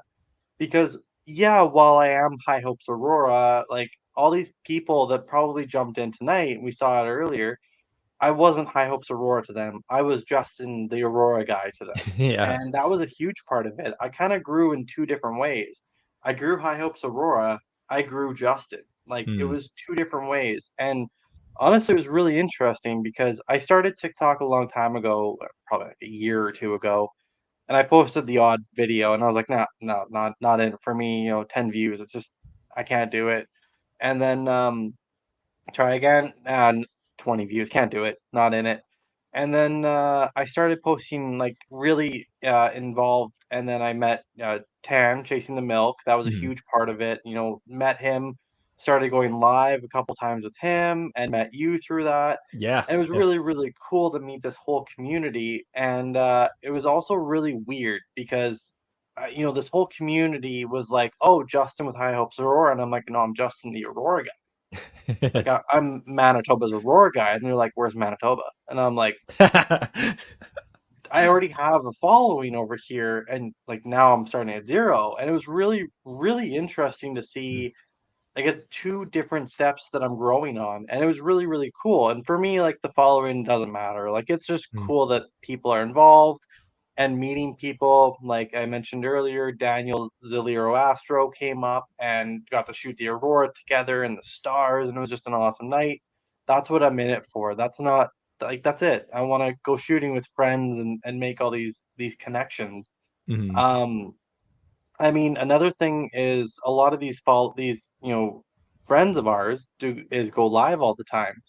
And, I've been asked quite often, "Why don't you go live more often?" And it's actually quite difficult. Mm. We have issues in the field, right? You need power, you need a laptop, you need to, because I could show the back of the camera, but how boring is that half the Yeah. time when it's black? So, I could do a video like this, but you have to have Wi-Fi. Well, there's no service everywhere we go, so you have a cell booster. Like, there's different issues like that. But that I can get around. I have ways around it, and I can work around them.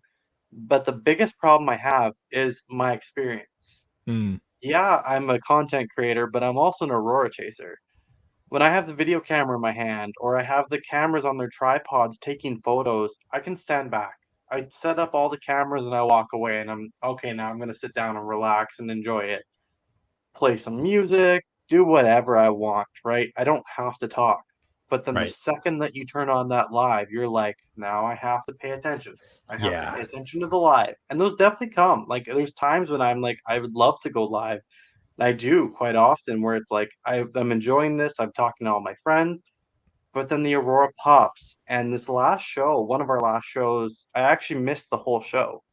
Oh I no. got the whole thing on video. People were watching from all over the world. We were live on Facebook, and I had over 30,000 people tune in. Hmm. I didn't get a single video for myself for Right. TikTok Yeah. or anything. Well, all these people enjoyed it. It was great. I had a lot of fun.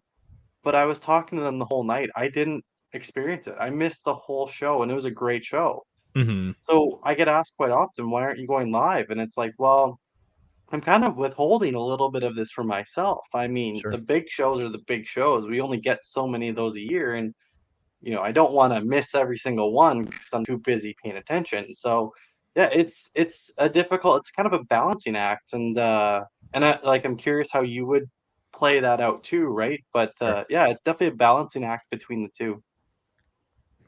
Yeah. I also don't want to hold out, like, right? I'm like, this Aurora's about to pop. I want to share it with everybody.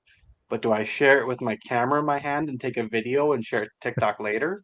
Right. Or Right. do I share it live and, go you've probably seen it yourself, pulling a video from a live isn't nearly as good as because it's got a wire connected to it and you have to like you can't really move it around much. Well, if I have the camera in my hand and I'm like, oh, walking along and pointing it up and really cinematic, like there's different aspects to it. Hmm. And it definitely can take away from the show, which I want to Sure. be careful of too. And stream feeds are like generally pretty compressed too, so you lose a ton of quality on the replays. Hmm. It's the potential gets just jammed into this little box, and it's like, oh well, now I got this little version of it. you know Yeah.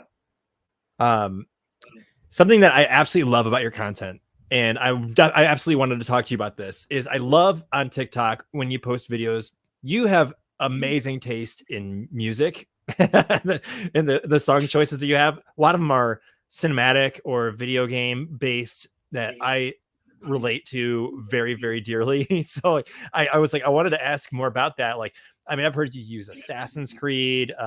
You've been using Pirates That's of the my favorite Caribbean. one. Yeah. Yeah. Yeah, like some beautiful music. As soon as I don't even have to read it, I'm like, I know exactly what this is. And it's kind of like a deeper, like nerdy subculture. So, why do you choose those for your videos? Like, what makes that special to use? Honestly, like when I'm watching TikToks, and like I watch lots, right? I'm going through all my friends and trying to support everybody. But when someone picks a good audio, I just go to the audio and favorite it, and that's Mm, it.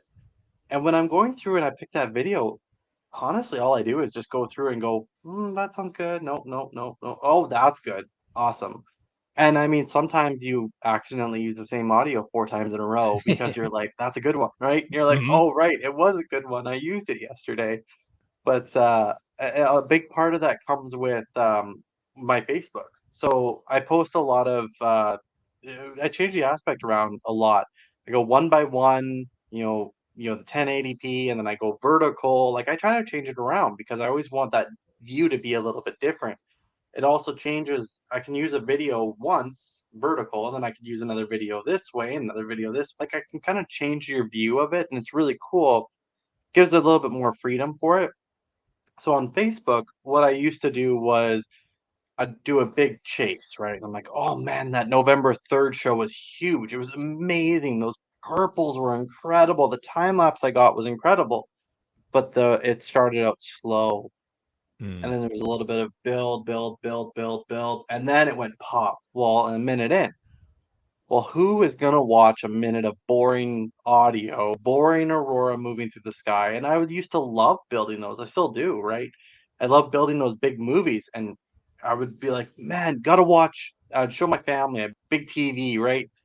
And I'd be like, pay attention, pay attention. In a minute, it's gonna be good. And all of a sudden, that minute, it goes bam, and it starts dancing, and the audio is amazing. You're like, wow, this is incredible. You lost everybody in the first minute. They're all gone. Not a single person watched the whole thing. Maybe one person, like my grandma, maybe, but like that's it. Yeah.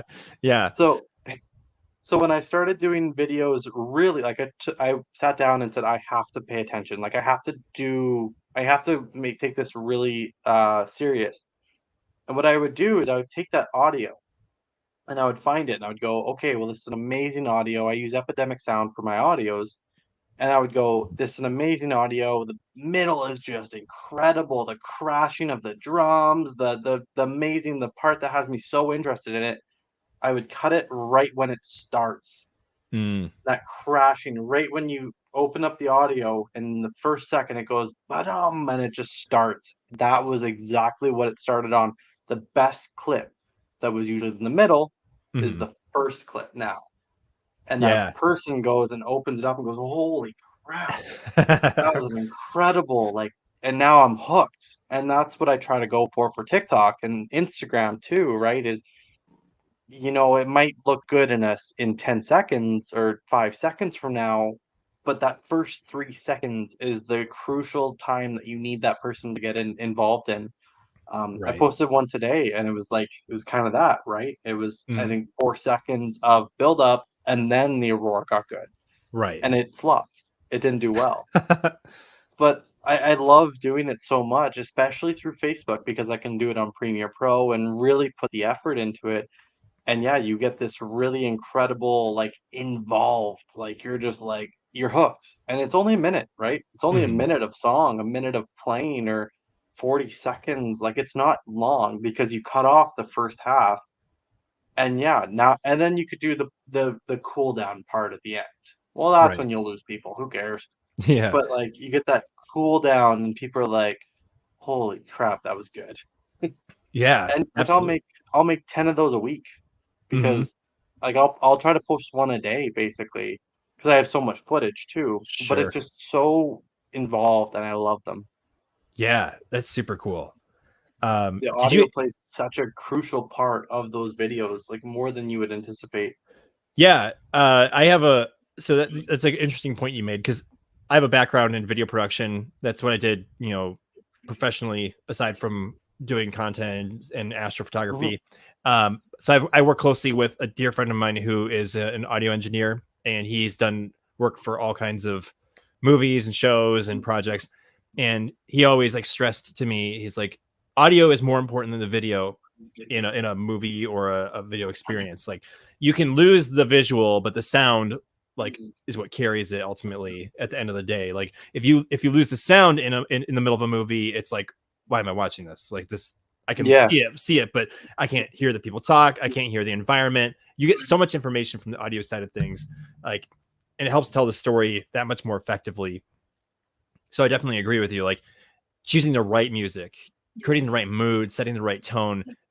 Certainly with dramatic videos such as Aurora, like Mhm. it amplifies it probably times 100 or 1,000.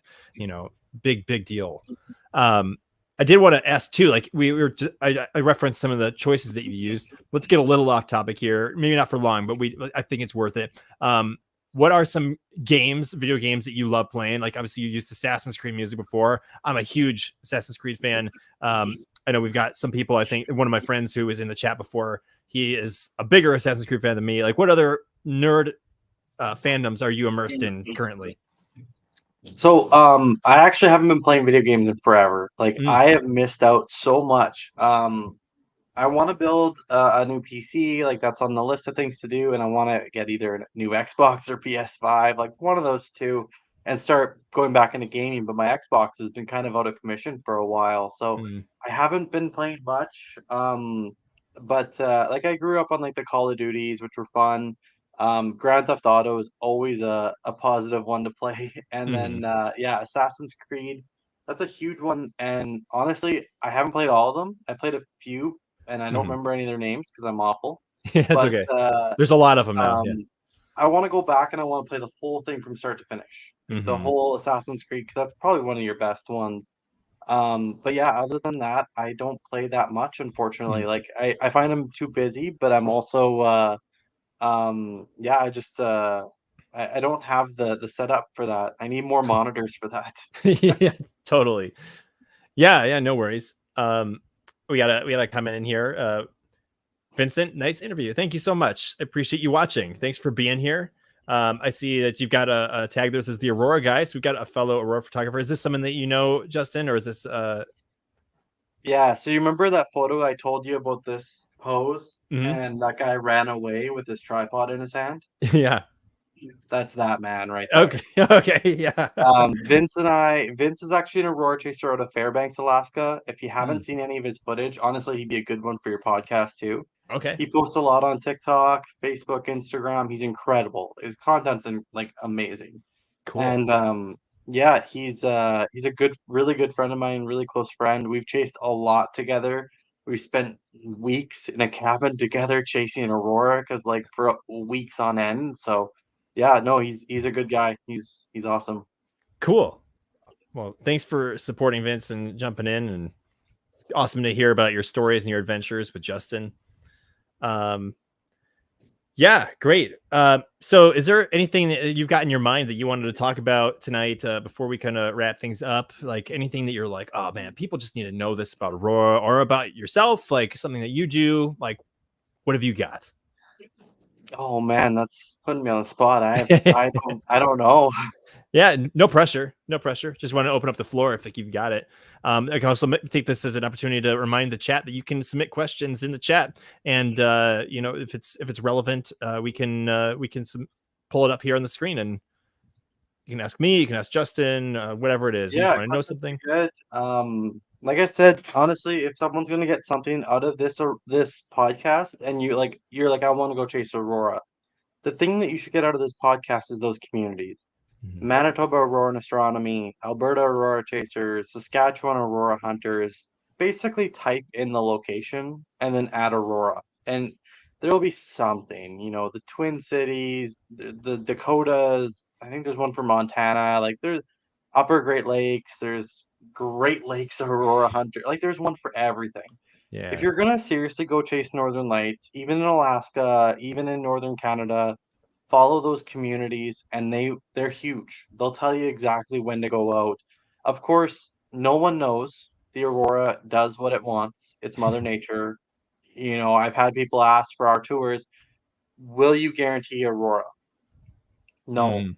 You know, I can't guarantee we'll even have clear skies tonight, but and I can't we might have the clearest of skies and the Aurora might do nothing tonight. It might not even appear.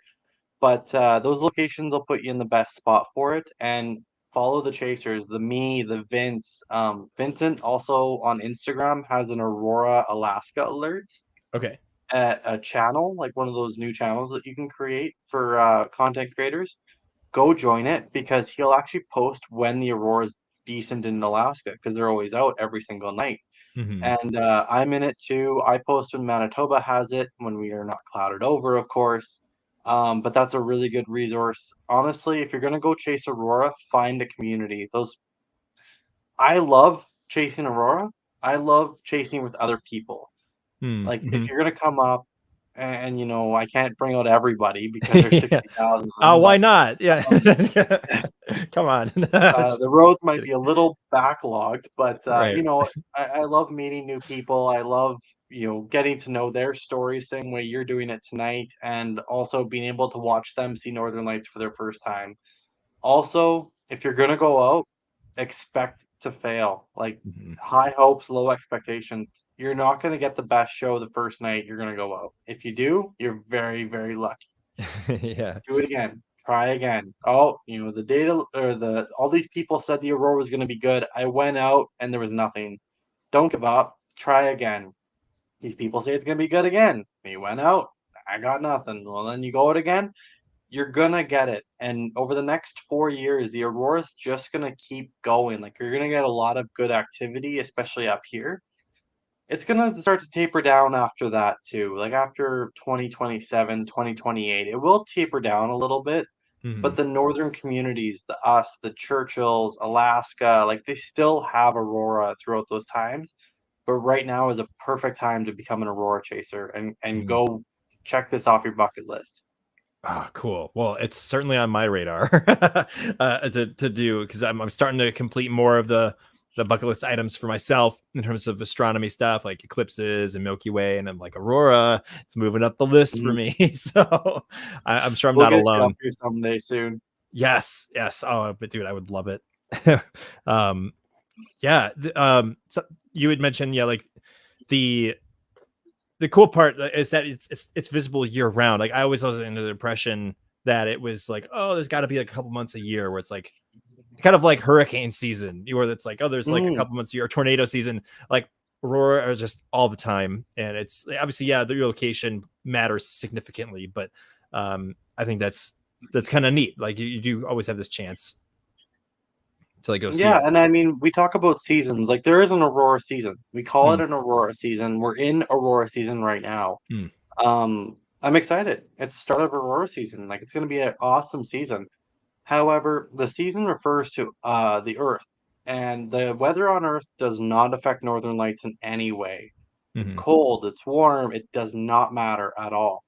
However, in the summer months, Alaska, Northwest Territories, Norway, Iceland, they all have, in northern Canada, they all have midnight sun. So the sun never sets. And if it does, it sets for a few hours and it comes right back up.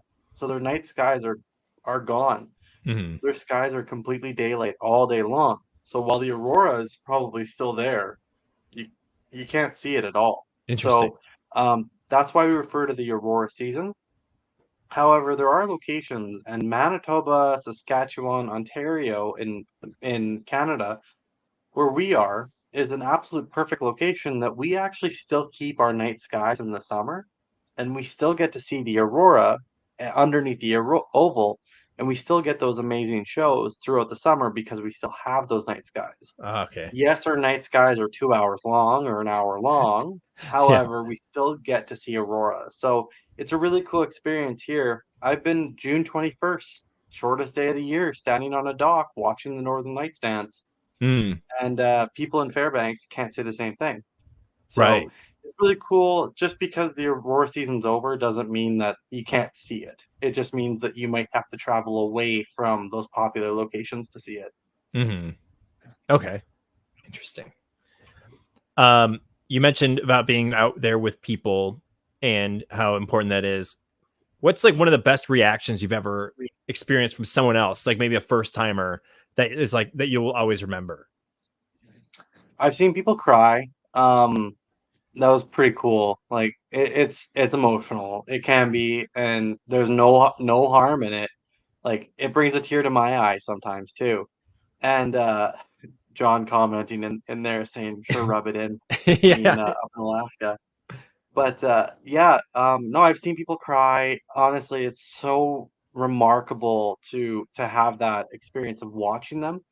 One of my favorites, we're way off in the middle of nowhere, Portal 1 skies, they're up in Churchill, and I look over and one of our guests is just laying down in the snow, looking Mm, straight up.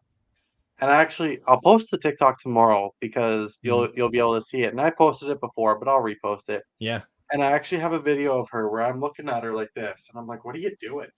Laying down in the snow?" Oh, that's why. Oh, And the that's so aurora's cool. spinning overhead. Hmm. Yeah, those are pretty good. I actually we have like, we bring in a lot of people in Canada to our location from overseas. Like a lot of people who, come here and back when the pandemic was going on and COVID was a thing, everyone was wearing masks. I was wearing an Aurora mask, right, Hmm. with one of my images on it, and I gave one to my parents, and my mom was wearing one. And this was at the start of the Aurora, like 3,000 people. Like we were small, and my mom's wearing her Aurora mask, getting gas, and someone walks up to her and says, where did you get that mask? I've wanted to see the Northern Lights ever since I moved here. Like, it's been a dream of mine. And he goes, I work till midnight every single night, and I drive north of town every single night, and I sit there and wait, and I never see it. Huh. And she goes, well, I have a person you need to get in contact with. Yeah. So Yeah. she tells him my information, and he reaches out, and I'm like, yeah, here's this community. And he reached out to me, and I was like, I'm out in the area too. So I met up with him the one night, and he was sitting there going, well, I'm not seeing anything. And I'm like, there is Northern Lights. Like, you're seeing it right now. It's there. It's that glow that you just don't realize. And they were like, oh, that's cool. I'm seeing it, right? And then it started to dance, and it was moving across the sky, and it was really, really cool. And watching these people who, it was minus 30 that night. It was cold. These people are not used to our cold No. star, like, night skies, right? Yeah. And they're standing there in the cold, not shivering at all, just like, wow, blown away. And I'm like, welcome to Manitoba. Like, this is what we Yeah. get, right? Yep. And ever since then, like, they've seen it multiple times. I haven't been in touch with them in forever, but I've seen them in the community, and they see it all the time now. And Mhm. it's like, this is why you come here. Sure, we don't have mountains, but we do have northern lights, and those mountains get in the way of those northern lights. Mhm. Yeah. Right. Oh my But yeah, gosh. honestly, the crying, I've heard, like, people have gone speechless. One of our last tours, I had someone come out, and she had her camera, and she's like, I want Mhm. to take photos. Well, she was there for 4 nights, so of course we had 4 nights of clear skies, northern lights. Like, it was awesome. It was Yeah. peak, like, absolute best aurora you could get. Mm. And the first night, she fiddled with her camera all night long, and she was on the tripod, and it wasn't working properly. And of course, I'm trying to help, but I have other guests, and I'm also trying to get video and content for them. Like, I can't be one person the whole night. So her camera just wasn't made for this. Like, it was a digital, like, it wasn't even a DSLR. Like, it's not. Don't even bother. And, the second night, the second day, she was a little upset. She's like, I'm kinda mad. I wanted to take a photo, and then I showed her a bunch of the photos I got from the night before, and she's like, "Wow, okay, like, that's incredible." And she'd asked, "Should I buy a camera before the trip or after the trip?" And I said, "Both will work. Like, before, you'll work with me, and I'll teach you how to use it. However, you might not be happy with it at the end of your trip. But if you get it, after, you might miss out on all these good photo potentials, right?" So, Mhm. um, she was really happy after that and saw the photos and was like, "Okay, now I know what I want." The next night, she left her camera at home and said, "I'm going out to enjoy the show." Oh, okay. All night long, I think she almost broke her neck at one point because she was just doing this all night. Like, like, the warming pack you need for your neck after a night of aurora chasing can be pretty realistic. But Mm. no, like, she just, after that, she was like, I'm not gonna bother. I don't want a distraction. I'm gonna remember it. And yeah, she had a great time. And those are pretty cool to see. Sometimes, like, you don't need a camera. Just Right. take it in with your eyes. Yeah. Yeah. No, I totally appreciate that. That's really hard to do these days. Uh, I It mean, is. It very well is. every little thing, and I know because I do this. Everything's got to be captured. I walk past my dog. Mhm. I'm like, that's cute, and like uh, for everything from that to like huge events, like that's a pretty sunset picture. That's I'm at this thing. Let's take a picture of that. Like it just has to be. We always have to capture it, and I think we're starting to forget the art of taking it in with our eyes. So I appreciate I that think person. that's another part of, like, TikTok, right? The live talk discussion we had earlier, how Mm, I don't wanna take away from my experience. The video camera is really cool because oftentimes I'll just leave it. I'll just set it up on a tripod and forget about it. hmm And, all of my cameras are just taking photos because I have 4 cameras in total. And, all of my cameras are just set taking photos in each different direction, right?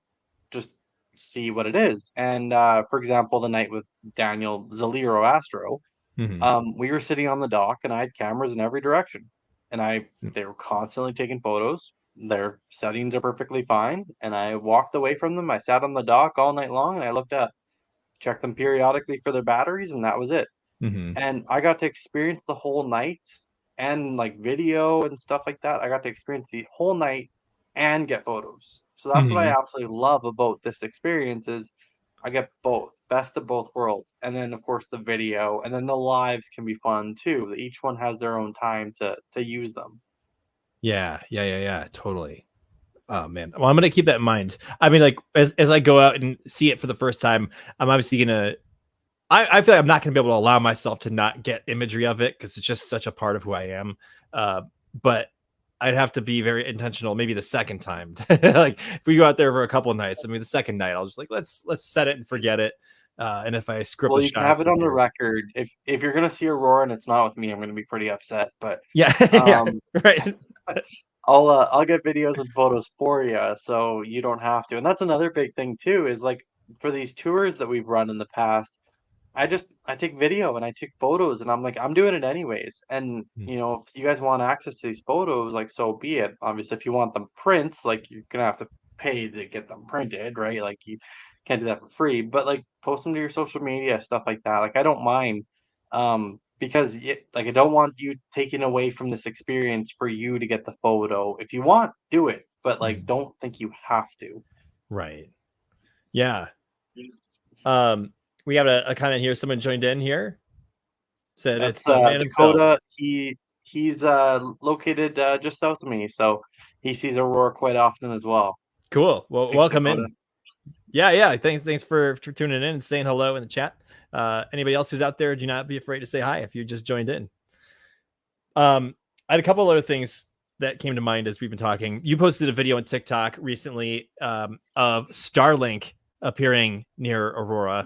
And for those who are watching, Elon Musk's company SpaceX launches these internet satellites. They go up in groups of, at this point, it's 21 to 23 satellites at a time. They used to send them up in like 60 at a time, and they create like a line of satellites that you can see sometimes in the night sky. Absolutely beautiful. I do a lot of that. That's like my version of Aurora. It's like I get so excited about Starlink. So you can go to my TikTok or my YouTube, and you can the Orbital Alliance, and you can see some videos of that. But Justin, you captured a video of Starlink with Aurora. Tell me about that experience. So this one actually sucks, believe it or not. It's a good one to talk about on a podcast because everything sounds great, right? All the nights we have Aurora, it's fantastic. Well, this was back a couple months ago, and back in the summer. We're out chasing Aurora, and I was like, I was sitting here looking at my phone. I was looking at the data. The Aurora's out. It's strong throughout the day. All of a sudden, right close to sunset, it dies out. Hmm. And to give you a reference, you need about an hour and a half after sunset to start seeing northern lights. So it starts to die out, and we're like, crap, that sucks. So we're like, we're gonna still go up an hour north of here to the park to Border One Skies, and we're gonna go take photos because we're meeting up with a friend. And I was like, we're gonna leave uh an hour before sunset, and then push it back a little bit, right at sunset. Finally, we leave, and with plenty of time to get to the park before the aurora and the stars would come out. And I'm sitting there thinking about, or darkness, true darkness, right? I'm thinking that's the time I'm worried about. I already forgot about the aurora. Data sucks. Whatever. Hmm. It's not going to be out. So we go and we had to meet someone in town real quick to drop something off, drop them off for her. And she's like, "Do you think it's going to be out tonight?" And I'm like, "Yeah, it'll be out, but it won't be that strong." So then we go to the drive-through and get our coffees. Of course, the drive-through's closed. We go to the other one. Coffee machine's broken. Okay, I want a hot chocolate. That's broken. Okay, what do you want? I don't, nothing. Okay, well, like ice cream, I guess. So we said, I guess an ice cream. Well, then we waited in line for 10 minutes because the ice cream machine wasn't working. And I couldn't get around to just leave. So Yeah. I look at my phone, and sure enough, the Aurora's out already. And I'm like, crap, like we're missing it. What? Like, this isn't me, right? I'm active. Like, I'm really good at this. Why am I being bad at this tonight? So sure enough, we get our ice cream. I don't even think I took 2 bites of it because I was too busy speeding out of town. We get outside of town, and I can already see the giant dancing arc overhead almost. And I'm Hmm. like, the data sucks. Like, what's going on? Yeah. You know, looking too much at the data when I should have been thinking with my head, the aurora's still gonna be out. I wasn't being smart about it.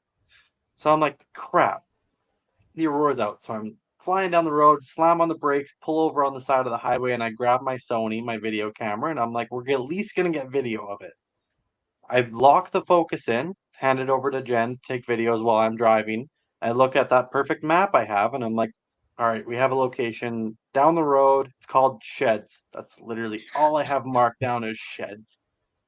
Drive down the Sheds. Sure enough, there's a shed there. I walk in, get a photo, and I was like, cool. So then, I'm like, all right, the Aurora's kind of done. Let's move up the road a little bit, get back onto the highway, and I start driving, and I look over to my left, and I can see Starlink coming Uh-huh. just on the horizon, and like they were packed together, and I was like, Yeah. holy crap. I was like, Starlink's coming, we have to go. So I'm like flying down the road, and I'm like, okay, next mile road, we're getting a mile down the road away from the lights, from car lights, right? Book it down that road, like going way too fast for to say it online, but Yeah. Yeah. booking it down this gravel road to just get away from these lights, and Starlink is coming, and it's only a 5-6 minute pass, so like Yeah. you gotta go. Mhm. And the Aurora's still dancing, like, it's shimmering there, like, we're like, "Holy crap, like, I'm gonna get Starlink and the Aurora," and I just started speaking to you, and I was like, I knew how much people love Starlink. Yeah. I had just seen a Starlink video with, like, 8 million views, and I'm like, "Aurora and Starlink, Yep. cool." Yep. Yep. So I'm like, "Awesome." So I'm like, "Jen, have the video camera ready, I'm gonna get my camera, and I'm gonna run and get a foreground quickly, and I'm just gonna take a photo." I pull up and there's a cemetery there, and I was like, "Perfect." So I literally open up the gate. I grab my camera on the tripod already. She has the Sony, and I run into the cemetery. I snap a photo. Battery's dead. No. And I've already run like 30 seconds away, Mhm. and Starlink is like overhead at this point. Yeah.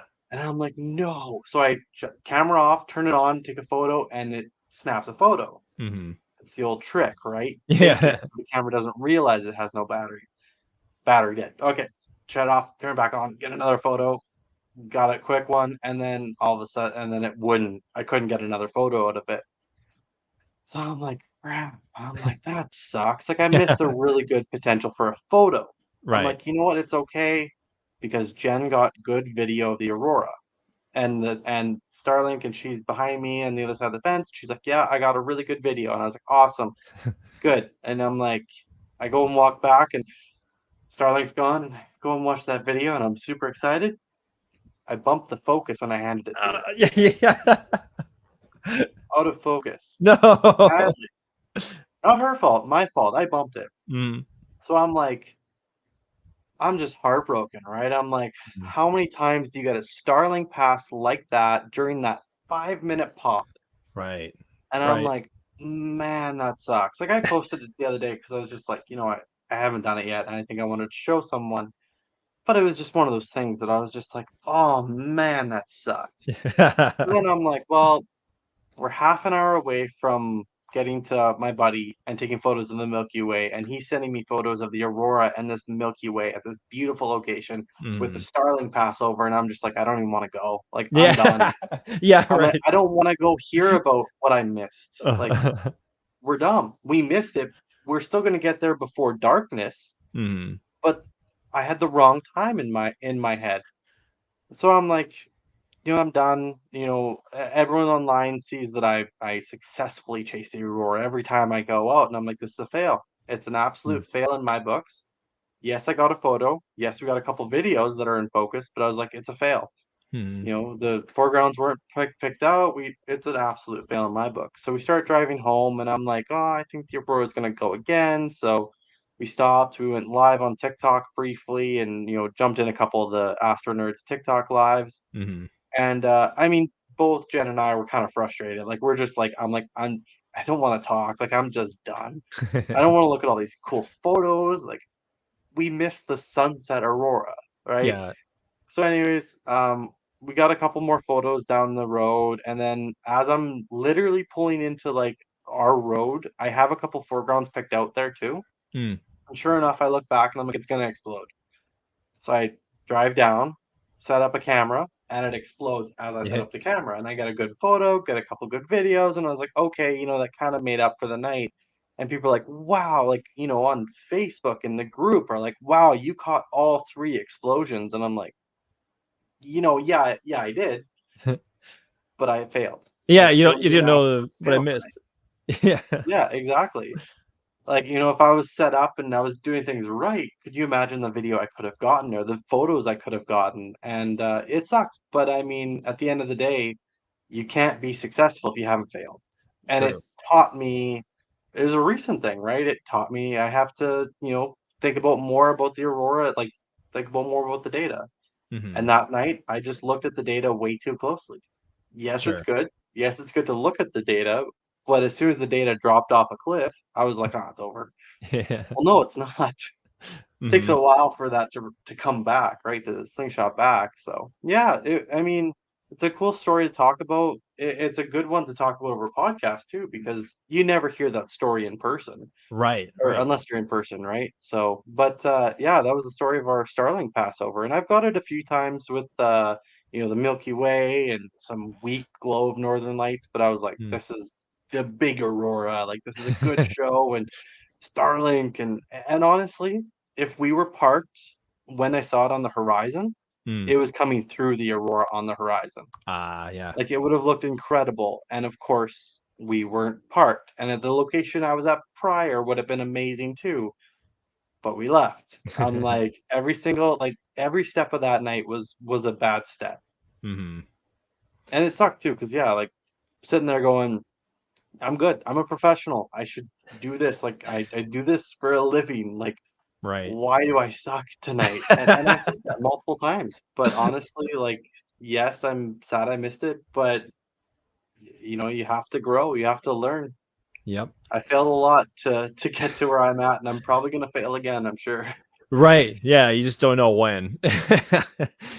It's like I've failed at a couple transits of the space station in front of the sun and the moon. There's been a couple of times where I've just totally botched it for whatever reason. Mhm, I bumped the focus or adjusted things last minute. I didn't have the right settings. I thought I was good to go or whatever. mhm. And it's so disappointing because you just feel like I did everything right or I thought I was doing everything right, and you quickly learn a lesson that you just Yeah. aren't perfect 100%. But as you know, like most of the time with most of these things, like there's just because you missed it now doesn't mean there isn't technically a possibility to go after it again, or to be more prepared for the next time. Hey, I'm gonna go out tonight, and I've heard found data there's gonna be Starlink. Like you never know, the dice might roll in your favor another time. Yeah, and I mean, if we get it again, it'll be a good story to tell. I failed a few times for a few different photographs that I really wanted, and it's kinda nice when that it finally all comes together. So, no, someday it'll be a good story to tell, and it still is a good story to tell. It's just Sure. it still stings a little bit, but Yeah. at the end of the day, I have a lot of footage. I have a lot of good stuff. It's just a single night, a single moment we missed. Like, it's not Yeah. that big of a deal. And we still Yeah. got to see it. That's another thing that, like, Right. I think we forget about too is I got to watch it. I Hmm. watched Starlink go through the Aurora. That Yeah. part didn't take away, like, sure, we missed the video, the content side of things. We Hmm. still saw it. We still Sure. saw this cool, transit of the Aurora and the Starlink, but yeah, no, it was still pretty cool. Would have been Yeah. cool to go live for that one. Right. Oh my gosh. Yeah. Yeah. Next time you have the opportunity, I'll be there if you do live. I'll be like, did somebody say Starlink? I'm like, I'll be there. uh, Say so Starlink 3 times fast and Nick shows up. yes, it's true. Well, I mean, you were mentioning like about how you came across a video of Starlink that had like 8 million views, and without a doubt, is the number one thing on my TikTok that has given me the most success. It's crazy how interested people are in it, and how much TikTok rewards videos for it. So hopefully you find Mhm. another opportunity, and I know you'll nail the shot. Maybe it'll be a better Starlink pass. Sometimes Oh, they're yeah. No, I'm not missing another one. yeah. Something else that came to my mind too. There are videos from the International Space Station where they've captured Aurora from space, from low Earth orbit. In particular, I remember a really profound time lapse that was done by astronaut Don Pettit years ago when he was up in the space station. Have you seen those videos? And if so, like, what are your thoughts on seeing it from the other side? I drool during those videos. I watch them all. I I I love them. Every single one of them. I'm like, send me up there, please. I'll go for 6 months, 3 months, whatever it is. Mhm. As long as it's in the northern orbit, I'm going. Like, just please, I want to go so badly. It'd be a bucket list thing to see that. But no, it's so cool. Another cool one, and I'll send you the link as well later on to watch. It's a Mm, 30-minute YouTube video, and it's like a okay. YouTube documentary. Nate in the Wild. He's a TikToker, Mm, Instagram, Twitter, like he's all over. He's a really, really good photographer. He sent a Sony A7S III with a Sony 24 millimeter f1.4 lens up mm. into the Aurora on a hot air balloon, like on a weather balloon. Oh, wow. 124,000 feet in the sky during a geomagnetic storm, and he got video, like an hour and a half long video of the aurora dancing from this weather balloon, and Mhm, they documented the entire thing and videoed the entire thing. It's incredible. I'll send you the link. It's worth watching. It is, yeah, like it is so cool watching mhm, it from that different angle, and like in that video you can see like Orion rising along the horizon of the curvature of the Earth. Like it is mm. so cool. Oh my Yeah, gosh. but, those videos are just, like, out of this world. I'm like, "Get me up there right now." Yeah, because like the International Space Station, it's about 250 miles up. It's like 460 kilometers, something like that. Um, Mhm. and so it's going through the aurora. It's not just above it. Like it's Yeah, close enough to the Earth. It's going through it. I mean, yeah, and yeah, so it's the insane. aurora, that green is about 2 or 100 to 300, 400 kilometers up. They're going through the red portion of it, which would be really cool. So they're not really Yeah. seeing the reds, but they're looking down at the greens, basically a sea of green. So, oh, it's incredible. And yeah, like Mm, you can see kind of the pillars going up and yeah. over top of the ISS. Oh, it's so cool. Yeah, you get a sense for the verticality of it. Like, when you're on Mhm. the ground, you're kind of like edge on with it a lot of times, or maybe you kind of see a Yeah. little bit of it like when it's in lower to the horizon. But if like you're like right above it or like, going through it, you get to see the height. That's Yeah. a totally different viewpoint, man. Yeah, well, I'll definitely send me a link to that documentary because I'm gonna watch it. Yeah, 100%. absolutely. Yeah, I'll send you the link once we're done. Cool. Um, Great. Well, I think this would be a wonderful time to wrap things up and call it a night. How are you feeling? You feeling good? Like, do you have Yeah, some yeah, it was awesome talking to you. sweet? Yeah, dude. This was really enlightening. I learned a ton. I hope everyone out there in the chat who's still watching learned something, at least one thing about Aurora. And Justin, thank you for sharing your experience, for sharing your personality and your heart behind Aurora chasing, and for sharing your imagery too. Like that's such a big deal. Like to showcase, the thing that you love the most with other people. I think it's when people come alive, and you certainly did tonight. It was fun to watch, fun to listen to. Just a reminder for everybody: please go support Justin. He's findable on most of the social media platforms. Here he is. He's High Hopes Aurora on TikTok. It's Aurora J Anderson. Is that right on the other ones? Yeah, that's right. Yeah. Yep. So go support him as a thank you for giving us his time tonight. I know that would mean a lot to him. And yeah, it's been a pretty amazing experience. Um, let me see here. We got some a thank you here. Thanks, John. Thanks for tuning in. Thank you, everybody. I know we had a lot of friends and longtime viewers, some connections from all different parts of North America. I don't know if there were any other international people in there, but it's cool to be able to share stories with different parts of the world too. Um, Here we go. You learned some lots. Yes, I did. Yeah, totally. That's good stuff. Let me see here. Um, just making sure I got all of my I's dotted and T's crossed. Yeah. Any last thoughts before I'll exit you here, and then I'll wrap up the podcast myself. So any last thoughts? Anything you want to share with people who are viewing? No, just thanks for having me on, and hopefully next time we'll have a quick little in the moment in person if I can ever get you up here someday. Yeah, dude. I mean, We'll we have were a recap. totally right. Well, we'd have to do like like an after action report where it's like if we were talking about it, I am very, very, very interested in making that venture up north. I think it'd be like a good 19-20 hour drive, but I want to make it happen, dude. It would be incredible. And I Oh, can't, I it's only 15 hours. yeah, right. Well, I mean, with EV charging, it's gonna stack up a little bit, True. so that's a True. Yeah. extra bonus there. But still not bad. But I can't think of a better person to do it with than you. So thank you for again sharing your connection with me and spending the time here. Means a lot to have you here. Yeah. No, thanks again for having me. I love being a part of it. Cool, dude. Well, have a great night. We'll talk soon, and have a good one, man. You too. All right. Thanks, Justin. All right, everybody. This has been amazing. Thanks for tuning in to this episode. This is the longest episode of the Galactic Window, and it was so cool to see Justin's unique view through his Galactic Window. Just a little bit of advance notice here. I have been scheduling the future episodes of the podcast coming up, and the next one will be on November 20th currently. And to give you sort of a reveal here, oh gosh, I just smacked my mic. I am going to be bringing on another astronaut friend of mine. His name is Tan. He goes by Chasing the Milk on social media. So be sure to check him out. He does other amazing live streams himself. He talks to people about the moon and does meteors and all kinds of cool stuff.